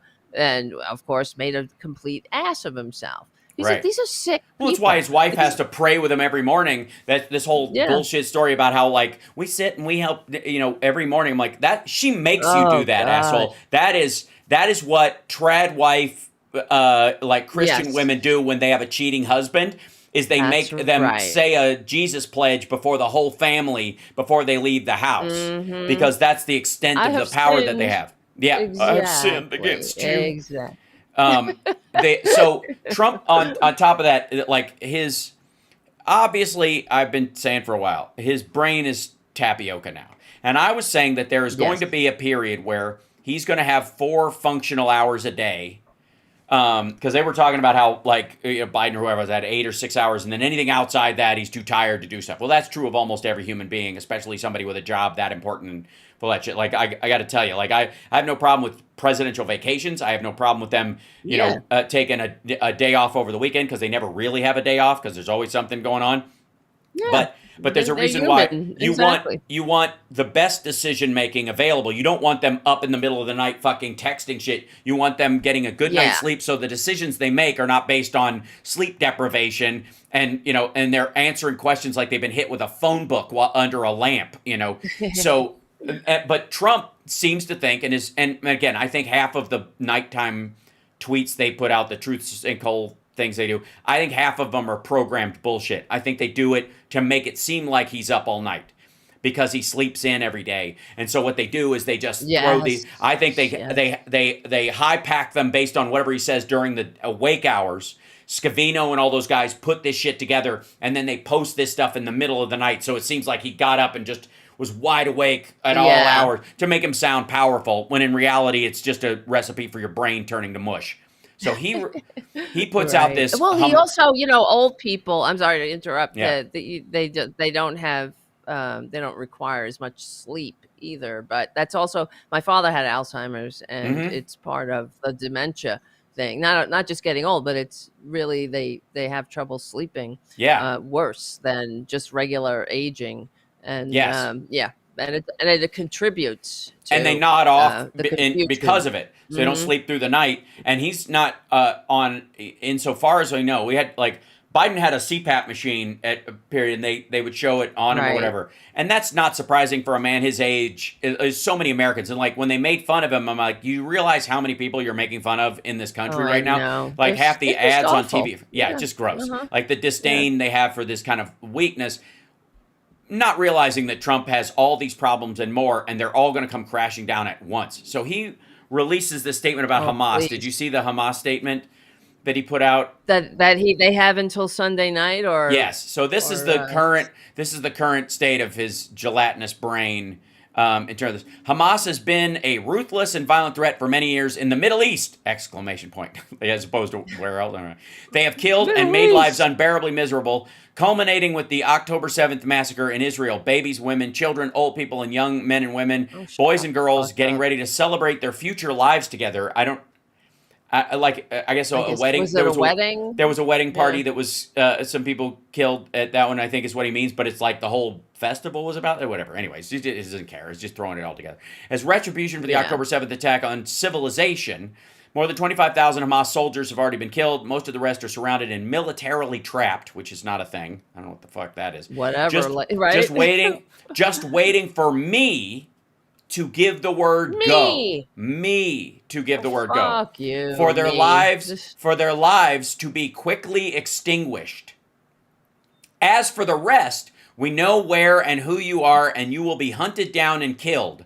I am asking that all innocent Palestinians immediately leave this area of potentially great future death. Which is just, Oh, what the Lord. fuck? Make it stop. This Oh, my area of God. potentially great future death. Potentially for great. safer Well, parts- he lets the game out. He He means he the- he loves means- death. Okay, he means the place in Gaza City where Hamas is holed up in this one particular area. That's what he's talking about. For safer parts of Gaza, which is like, where's that, dummy? Everyone will be well cared for by those that are waiting to help. Fortunately for Hamas, Sure. however, they will be given one last chance. Great, powerful, and very rich nations of the Middle East. Notice the very rich part being a big part because he's so enamored with their fucking gold leafed everything. Uh-huh. And the surrounding areas beyond, together with the United States of America, have agreed with Israel signing on to peace after 3,000 years in the Middle East. Oh, shut your hole. Oh my God. This deal also spares the lives of Not all you, him. remaining Hamas fighters. No, it does not. Like, it doesn't. Oh, Like, it God. doesn't. Like, the idea is that, turn it over and we're just going to not continue the raids and stuff. But the Hamas fighters that were actually engaged in this, all remaining, I don't know what the fuck that means. You're going to have to stop being a Hamas fighter. If you're still a Hamas fighter, you're going to die. Like, it's silly. Go back to being a Palestinian, I suppose, is your option, right? It's just so stupid. Like, What? I don't. But the thing is, details. how much longer are we going to take it? I'm sorry, Hal. Yes. I'm The sorry to details. interrupt. It's okay. The details of the document are known to the world and is a great one for all. What the fuck? We will have peace, in all caps, in the Middle East one way or another. The violence and bloodshed will stop. Release the hostages, all of them, including the bodies of those that are dead now. In all caps. An agreement must be reached by Hamas by Sunday evening, 6 p.m. Washington, D.C. time. It's just funny, like so they know what city he's in. I guess every country has signed on. No, they haven't. They all got pissed because Netanyahu changed the terms of it before that stupid meeting that they had together. Let me scroll this up so you can bring it up here. What the hell? If this last chance agreement is not reached, all hell, like no one has ever seen before, you got to throw that in, I guess, will break out against Hamas. There will be peace in the Middle East one way or the other. Oh, okay. So, thank you for your attention to this matter. Oh, fuck off. Like it's a this is a new thing, like the thank you for this attention. This is a relatively new sign off that he's been doing it for a few maladministration. He did it during the campaign on a couple of things or whatever. I don't know if AI did it for him once and he liked it, or it just sounds like he's putting something in a complaint box. Like they have it in an apartment building. It sounds like something that or a real estate, like your landlord puts a notice, about like they're paving the road outside, so move your cars by Wednesday. Thank you for your attention to this matter. Yeah, That's what it is. That's it. This is all fucking muscle memory in his dough-headed fucking experience of the world. Like he is just replaying little cyclical things in his head. Yeah, it's like when you're a kid. It reminds me of how they taught you to write a business letter. Yes. Where you say, thank you, dear sir or madam, or to whom it may concern. Thank you for your attention to this matter. Right. He's such a waste of human DNA. And reading that, and I have to sometimes, I just have to pinch myself or slap myself across the face and be like, what world is this? What timeline is this? We're all agreeing to this on some level. We're all agreeing to take orders from this unfit, serial bankrupt, con man, disco prowling baboon who palled around with a pedophile for 20 years. Right. So when do we all come to our senses? And I guess it's a matter of voting him out. And I don't think he's going to leave. I don't think he's going to leave. Why? Okay, I guess the big question is, because I got to, again, I'm trying to find, an area of our responsibility, our locus of control, where we can do something about this on our own, and how we talk about stuff, how we message things, how we get people motivated again, bring, the independence. There was his move in Black and Hispanic and Asian voters. It was a real thing in real polling, and it by and large, one of the factors of it is a sector of those groups that is still got a misogynistic, patriarchal attitude towards a female leader that's not going to change anytime soon. And Yeah. so that we had that going against it. It had nothing to do with policy. It's that it's better to have a man in Sure. charge, especially when it's dangerous. So all the Republicans have to do is talk about how dangerous the world is. Fucking dangerous. It's dangerous. It's okay. Maybe you want a chick running things in a few years, but it's fucking dangerous right now, and you need a Right. male. Right? You need a That's man. that was it. I mean, Exactly. that's what the immigrant argument was all about. Was we're being invaded. There's an enemy within. You can't have women running stuff. They'll Yes. coddle these murderers. They'll push back.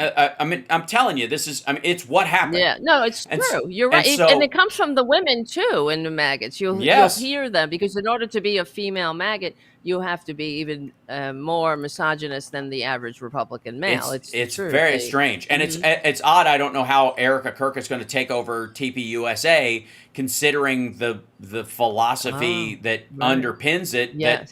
That women shouldn't That's be in true. charge of anything important. That's why even in the case of CPAC, Matt Schlapp, who's queer as a football bat and will grope any 18-year-old intern within twice arm's length, because he has a wife. He can play trad husband, and his Yes. wife has no fucking say. She can attend the parties. That's right. She can glad hand and show off, but he's going to be running things because a closeted gay man is still tougher than a woman running things, even if she's completely honest and shares your values. It's Right, fucked up. right. Like they can't is. they couldn't replace him with a woman, not just his wife, any woman, because of that's so entrenched. And so that's a standard belief system. Oh, thank you. Excuse me one second. I Hey. was brought a tea by my lovely. Oh, that's lovely. Thank you. Aw, that's nice. I like seeing that. Yes. Beautiful. Yes. Gives me hope for the world. Mm-hmm. See? It's nice too. People it's are good. refreshing. Ice green tea, plain, no sweetener, no nothing, and it's just. But Lovely. what the point I'm trying to make is that do Democrats run a woman with like this next time around, Right. Yeah. or do we deal with the reality that a huge chunk of the populace isn't ready for it yet, and we focus and keep it together and build a structure over time where it is patently obvious that women can be in positions of power and Yeah. make decent decisions in these situations in the way that we were on track to do with Hillary Clinton being Secretary of State, right? Yeah. Yeah. And then Smart Kamala breaking. Harris being vice president, we were making those steps and it was working. It was moving in that direction. But Yeah. by hook or by crook, there was this whole thing where we thought the public was farther along, and especially the minority public, which is a huge chunk of the Democratic voter base, Yeah. was further along on these issues than they are. This is also true of the Especially- quote unquote trans yeah. issue. That they are Exactly. like Right. to you and I, it's self-evident, but to Mm-hmm. a big chunk of these folks, it ain't. And so, not that we have to backtrack on our ethical beliefs about this, but we've got some work to do. We've got some convincing to do, and we've got some steps Yes. to take, some 2 steps forward and 1 step back work to do, so that we're not going, look, take it or leave it, you fucking bigot. And then everybody runs for the hills and goes, well, if you're just going to call me that, I'm going to vote for Donald Trump, which a bunch of them did. Yeah. did. Right. But I mean, Like it or- there are ways to message it, Yes. and I do believe that what Democrats see, like, for example, when Hillary called the basket of deplorables, they're right. still, the basket of deplorables. They still, I just heard this week another one of them Yeah, they whining still drag on that about shit. that. Right. Oh God, it's like, shut the fuck up. Well, and Snowflake. again, but what I- Hillary, Yeah, go ahead. but Hillary's mistake was apologizing for it. She didn't Yes. say anything wrong. No. And she qualified it too. She didn't call them all maggots. They're liars. I mean, she Yes. didn't call all of them deplorable. She said the homophobes, the Islamophobes. Right. There are people you can't reach pointed it that you'll never convince them that you're you're Yes. trying to do the right thing. They're in the basket of deplorables. They're bigots. They're anti-Semites. They're anti-gay. Whatever their thing is, and you're not going to reach them. Yep. Don't try, but don't let them stop you from reaching out to people who aren't 100% on board with you and try to find common ground. That's the whole Exactly. fucking conversation was. And by the way, there was a He huge was chunk. 100% right. She was absolutely Yeah, right.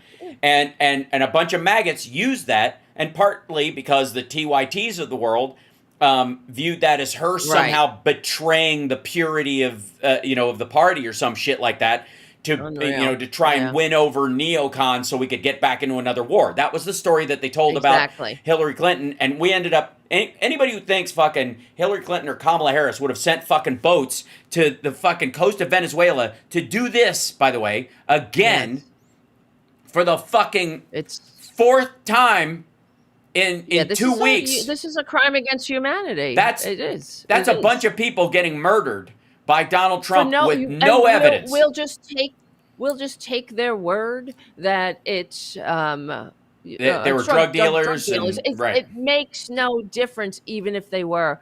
We are not supposed to be a lawless country. We have due process. You don't execute people without allowing them there to defend themselves a day in court.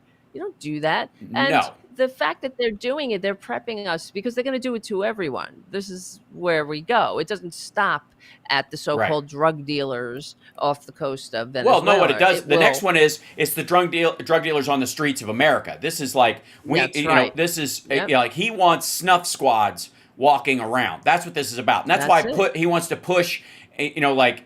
Send troops to Portland so the Antifa kids will come out so they can just wait for one of them to throw a Molotov. Yeah. That's deadly force. Open fire and just clear the decks. Just kill them so everybody can go back to normal. This is I would argue in many ways the passive eugenics of the total drug legalization movement that is partly born in look, they're gonna die of an overdose eventually. Let them do it. If they're gonna do it, why are we all trying to save them? There's a big passive eugenics movement in that fentanyl to a certain point wipes out these people after a while. It lowers their numbers. It culls the herd.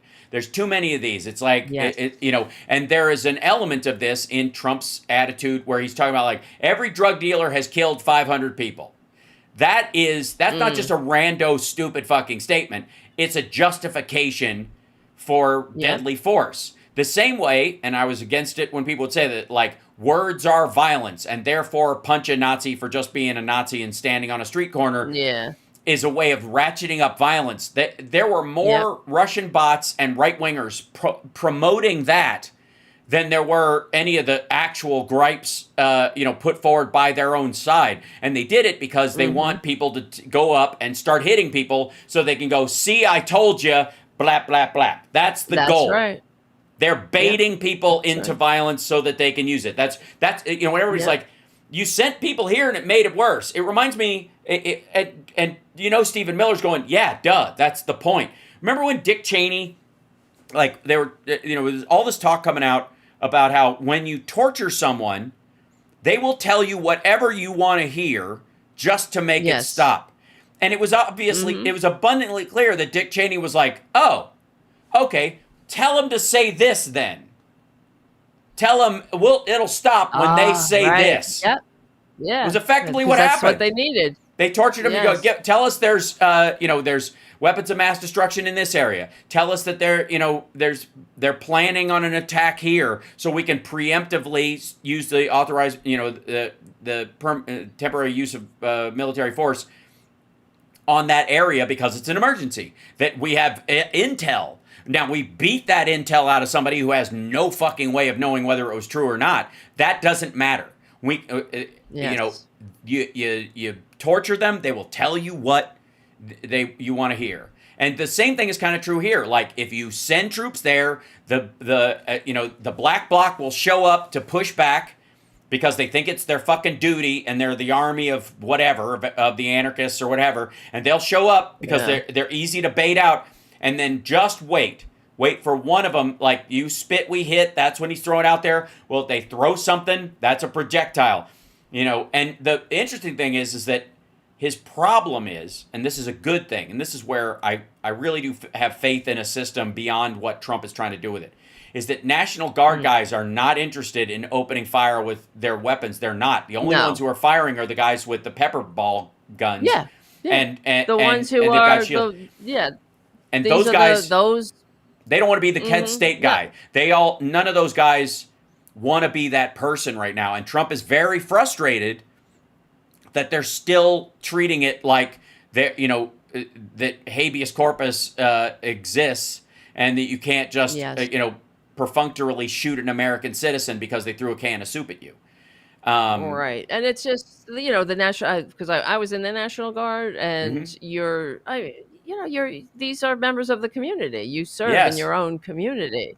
So, the fact that he's doing that and activating people, but that's why some of these red state governors are sending their National Guard, or they're Hmm. threatening to do so, which is completely illegal. Of course, Right. nobody asked you to activate your National Guard. Louisiana. How dare these poorly run red states Hmm. really wage war on the country, not just blue state America. They're waging war on America, and I mean, I do hope we can last and survive Hmm. this. But you look to Poland; they were able to pull back from their authoritarian coup. Hmm. They had a similar authoritarian takeover, a lot like a lot of countries are experiencing, and they were able to do it because they still had an independent media that was speaking truth about the regime. So that's Right. why, I mean, we're not far gone. We're not over the edge yet, I believe, until they come and take you off the air, take me off the air. You know what I mean? Hmm. And but they also, Poland had an independent judiciary as well, and I think we have a lot of challenges there. Right. Of course, because of the Supreme Court, the corrupt and illegitimate Supreme Court, enabling the lawlessness. It's like giving Trump immunity. Everyone was shocked when the Supreme Court took that case, because this is a no-brainer. Of course, Hmm. the president doesn't have immunity. Hmm. We don't have kings, but they gave him the power But of a this king.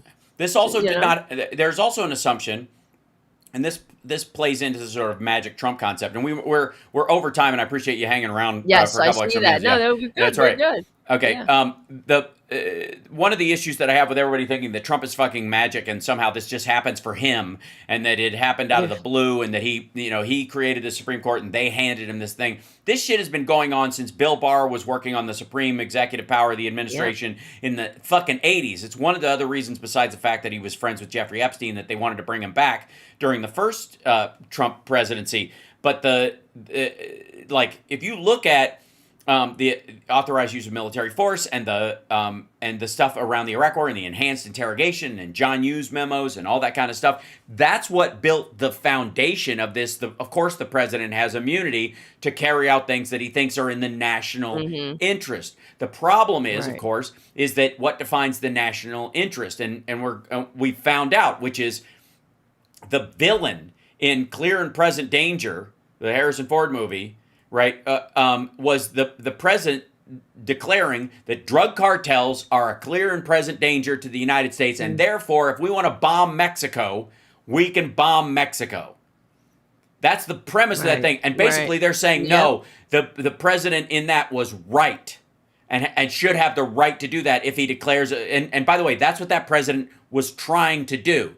They just realized that they had no justification for it. They killed a bunch of the guy's family members in the process, and the press about that would brought down his presidency. Was the theory? It was that there were a little Hmm. kid that was killed there because they were having a birthday party at the house where this drug cartel leader was, and they bombed the house.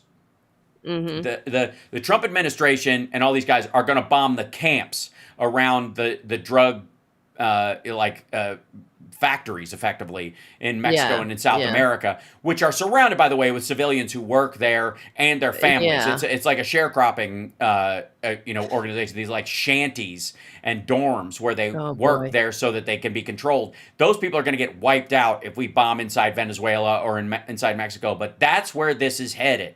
And the other thing too is, like, he wants Yes. the ability to gun down people, shoot first, ask questions later, for these bad people that are on the streets of America who dare stand up against him, or drug dealers that he has this like 1980s kind of after school special attitude towards what they look like and what they do. And Mm. he wants to ratchet it up so he can say, I'm doing this in the national interest, so that after the presidency, when the inevitable geez. trials come, other people Yes. will be on the hook for it. Thank you. The people who carried it That's out, right. that's what he thinks. He thinks he'll be in the clear, but the people who carried it out, the National Guard people who opened fire, who didn't have justification, the police officers that may have been lured into thinking this was okay, citizenry standing up, little fucking militias that are suddenly like the Proud Boys who think they're on his side and they're carrying out some secret fucking Nasara Jassara mission on his behalf, you know, to bring about the end times, right? That's what he's hoping to stoke. The problem that he has, and I think this is key, is that the vast majority of Americans aren't for it. They're largely, oddly, ignoring him. It's really odd. It's true. But we don't have a long history of authoritarianism. We have a history of believing, at least, that we are free and that we have a democracy and that, you know, we have a say in it. That's our whole history, you know, our entire history. Now, unlike in Germany, they had a very short history of being a republic. They had a monarchy before that. And so that's why Hitler could easily become a chancellor, then authoritarian, and take over and be a dictator, you know, on top of all the other things that he did, including arresting over 5,000 people in one night and sending them to camps and killing, you know, the night of the long knives. I'm waiting for something like that. Yeah. I mean, if that happens, well, I don't know. What do you do, really? Yeah. Well, in the case of, you know, this idea that Vance will fall in behind and everybody's like, he's going to be worse. I just don't buy that the substructure has the ability to marshal MAGA. I think I think the movement falls apart like Jonestown. Yep. Totally. Because there just isn't anybody waiting the wings. That's what Hegseth, I think, was trying to do.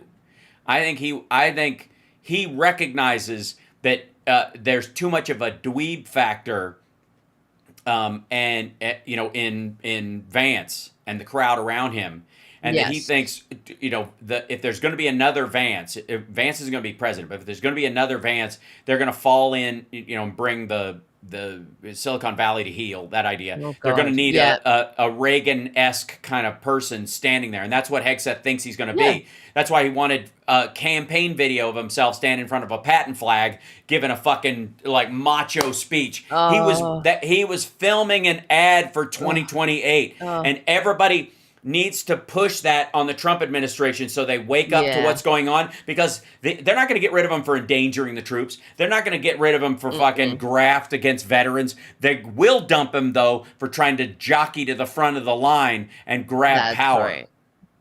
Hegseth was filming a fucking campaign ad for 2028. Oh, wow. Period. And people need to like scream that to high heaven, because it will. Because there's some people in the administration that apparently know this, and that's why Trump wanted to show up and give a speech so he wouldn't be upstaged. But it doesn't fucking matter, because he looked like a used condom up there, you know, rolled in Cheeto dust, and that. But on top of that, Hegseth still got what he needed. He got to come out first. He did his little speech. Yep. He basically introed the president like the president was his guest. Trump blathered, didn't have anything prepared. Trump did it behind the podium, and Hegseth was walking around like he was speaking extemporaneously. Oh, God. Like, it was a fucking ad. And like, people need to like hammer that shit, because if there's anything that will knock him out and push him to the margins and get them, you know, talking, you know, the whisper campaign in the White House about this motherfucker stole from veterans. He's a fucking drunk, and he'll grope your wife and all that kind of shit. Which, by the way, they don't give a shit if somebody sexually assaults women. No. They voted for one twice, but it will matter amongst the guys who are competing. And Kavanaugh, and you know, there's all of them. Exactly. What's his name? Uncle Clarence. Yeah, I mean, all of them. Yeah. They have to, you know. Anytime, and I'm saying this, we got to turn red districts purple and purple districts blue. It's the only fucking job. And anytime there's a wedge issue where you can drive a crowbar into the cracks in the dam, you have to walk right up there, jam that fucker in there, and start wiggling it back and forth. And one of them, the biggest ones, is Hegseth is running 2028. Like, that's definitely. And that just goes to show you how delusional he is, too. Yes. Oh, absolutely. You know? I mean, he thinks he's a quality person, I suppose, and he should be president. He should have more power. You know, he's not this drunken fuck up who you know, tweeted publicly war plans, right? Or he's running the biggest organization on the planet, in terms of the Pentagon right now, and he's apparently crawling out of his skin. Is the quote I heard about him? Oh, Like really? because he can't Because he sit can't down in drink? the meetings. No, well, maybe that. Yeah, he might. It might be straight up Oh. DTS, right? Well, he's a drunk, of course. You don't Yeah, just, I mean, I'm in recovery, so I understand these things. You right. don't just, if you're an active alcoholic, you can't just stop on Hmm. your own. I Right, highly doubt he's probably, he's an undercover addict. I'm sure he's taking right. something He's or dosing on the drinking side. on the sly. Right. Absolutely. Well, There they is no have doubt. He's a drunk. He's a drunk. the Mhm. military has access to, and so does the NIH, and I'm sure RFK would give him some of it. Treatments that will make that can chemically undo alcohol Oh, addiction. That they've been playing with it. It's okay. not. It'll probably be a while before it clears the FDA. But there's been talk about this for a long time that they used it in a way to like they started developing it so that when people came back from a war zone, a lot of people turned to alcohol and drugs, Right. and they were Yeah. working on ways to protect veterans. Inside the VA, like maybe Right. there's an injection we can give you that just makes the alcohol not work, so that you stop doing it. They Yeah. start It's weaning like you that off it. antabuse or whatever, Yes, right? right. That used to do that. Yeah, but Yep. and that well, just to point out something that you just said about how when people come back from war, they start drinking, they have PTSD. Mm-hmm. And I always point out that that just goes to show us that we're really not supposed to be in this conflict with each other. Because if we're supposed, I mean, yes, human beings have always been in conflicts, but it has adverse mental health effects on us, and whereas Well, being cooperative, giving a shit about each other, that doesn't yeah, trigger but any kind of negative. yeah, I mean, I appreciate your sort of utopian view of people getting together kind of Yeah, magically at some but point, but in reality, a section of your populace with PTSD is always better than the majority of them being raped and murdered and enslaved, and that's why most people hmm like over time have fought that's wars or true. whatever. And there is, I will say, No, I and hear you. there, I hear you. But I'm just saying we shouldn't, no, I mean, we're on the right side of humanity, yes, we right, give a shit about people. that's right, And that's, it's that's right. life affirming and I you don't agree. get PTSD from that. Right. So, yeah. Yes. But yeah. Bad friendships being what they are, I'm sure everybody can find True. PTSD somewhere. There's varying degrees of it, but I appreciate you being on, by the way, and staying over as Oh, well. thank you. And you have Of course. since it's you have a show late today. Your show's on Friday, Tonight. right? Yeah, Yes. tonight. Yeah, 8:30 p.m. Eastern on the Tarabuster YouTube channel, youtube.com/cfchannel/Tarabuster. A lot of sparklers hanging out on Nice. Tarabuster at night. And because you do your show in the evening as well. You do Yes. like 50 shows a week, right? So they Yes. come after you, they Yes. come over and Well, hang out with do you me. stream on Twitch as well? I do, but I'm not. I mean, I have my restream set to Yeah. go to Twitch, Great. but I don't really put a lot of like That's love okay, because into it, but I really need to. we can raid you if you're on right Oh, after us. So really? that's what I'm saying. Yeah. So if Oh, I'm on okay. when you're I coming have to on, figure that out. yeah, Yeah. we can. Okay. I can. I'll You don't have to send do you this. anything. You don't have to do Yeah. anything. We'll just Oh. follow you and then on there, and then we can raid you, and then Oh, people that. who are in I my chat mean. room can just jump straight to yours if they want to. Oh, that's Yeah. wonderful. You Thank know, you. That would that's, be hey, that's what wonderful. we do around Yeah. here. A I rising tide lifts all know, and boats. I love it. We are on the non-aggression side of humanity. Um, That's true. We yeah, help each other, and I that's think right. that's what the Republicans did right, really, or correctly. Hmm. They did that. They did that. That because they understood that they didn't have anything in reality to boast about. So they needed to spread their propaganda, catapult the propaganda, as George Hmm. W. Bush said. That's right. And they took their YouTube, shows like Diamond and Silk and whatnot, and they would bring them on Fox News. And there was all this cross promotion happening. Right. And so wherever you went, that's why when you Google political podcasts, all those right wing podcasts come up first. And that, Yeah. that shouldn't be the case. It Right. really shouldn't. Right. Yeah, because Hey, I we got like have the solutions. that's right. Yeah. And I just surpassed 85.2 thousand subscribers. Thank you guys so much. Oh, But lovely. I'm eventually going to get 100K. We're going to get there, slow by hook or by crook. But I am definitely tamped down by the algorithm. There's no question. Absolutely. There That's the is, problem there's too. Yeah. absolutely pressure on my show, and I take it as a badge of honor. Also, I use Yes. big boy words, That's what and that's like always going to FDR slow my said, roll. Yeah, No, that's right. totally. Judge me by my enemies. And it is true. If they are suppressing liberal podcasting and I mean, Mm-hmm. we're speaking the truth Yep, to about the progressive solutions that not only created America, but built the middle class to that's begin right. with. And I do believe we'll save it again. Right. It's rather exhausting, but this is what we have I to don't. do. We I have no find it. I choice, gotta say, really. I We find don't. it invigorating because I I know feel you like love you're on. Yeah, yeah. it. Because you know that you're doing something worthwhile based on the challenge that Yes, exists or whatever. it's We're not true. just like And again, not that it wasn't valuable that I came out and fought for the ACA when everybody was shitting on it back. When it first came out or whatever. And I feel that I Right. am vindicated 100% in my push for that, and all the naysayers and detractors and people who stole Democrat votes because they were like, it doesn't go far enough. I'm like, you get me 60 senators and 60% of the House, then we'll talk about getting you everything you want where you can take your ball and Amen. go the fuck home. But until you can Amen. convince, not Yeah. cajole, anger, and use fear or manipulation to control a voting bloc. Until you can convince those people that you're in the right, shut the fuck up. Right. Get in the back of the line. The Absolutely. rest of us are working on real solutions, and incremental change is the kind of change that Yeah. lasts.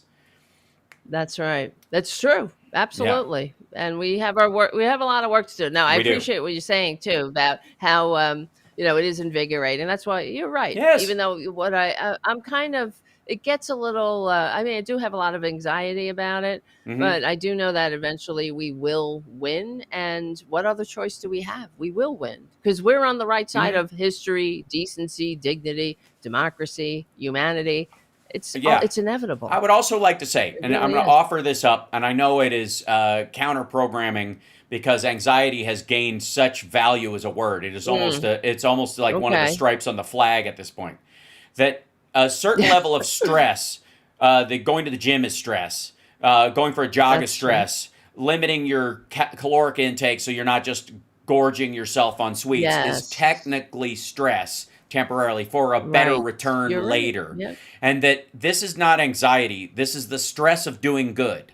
And the stress of doing good Right. has Yep. value. Yep. It Yep. is, that you're not really anxious. You're just engaged currently in the two marshmallow problem that Mm, that if you mm. can avoid the one marshmallow you get two later, and that requires work. It Right. requires limiting Yeah. what you get and denying yourself, which can make you feel anxious if you don't believe the two marshmallows are coming, right? So Right.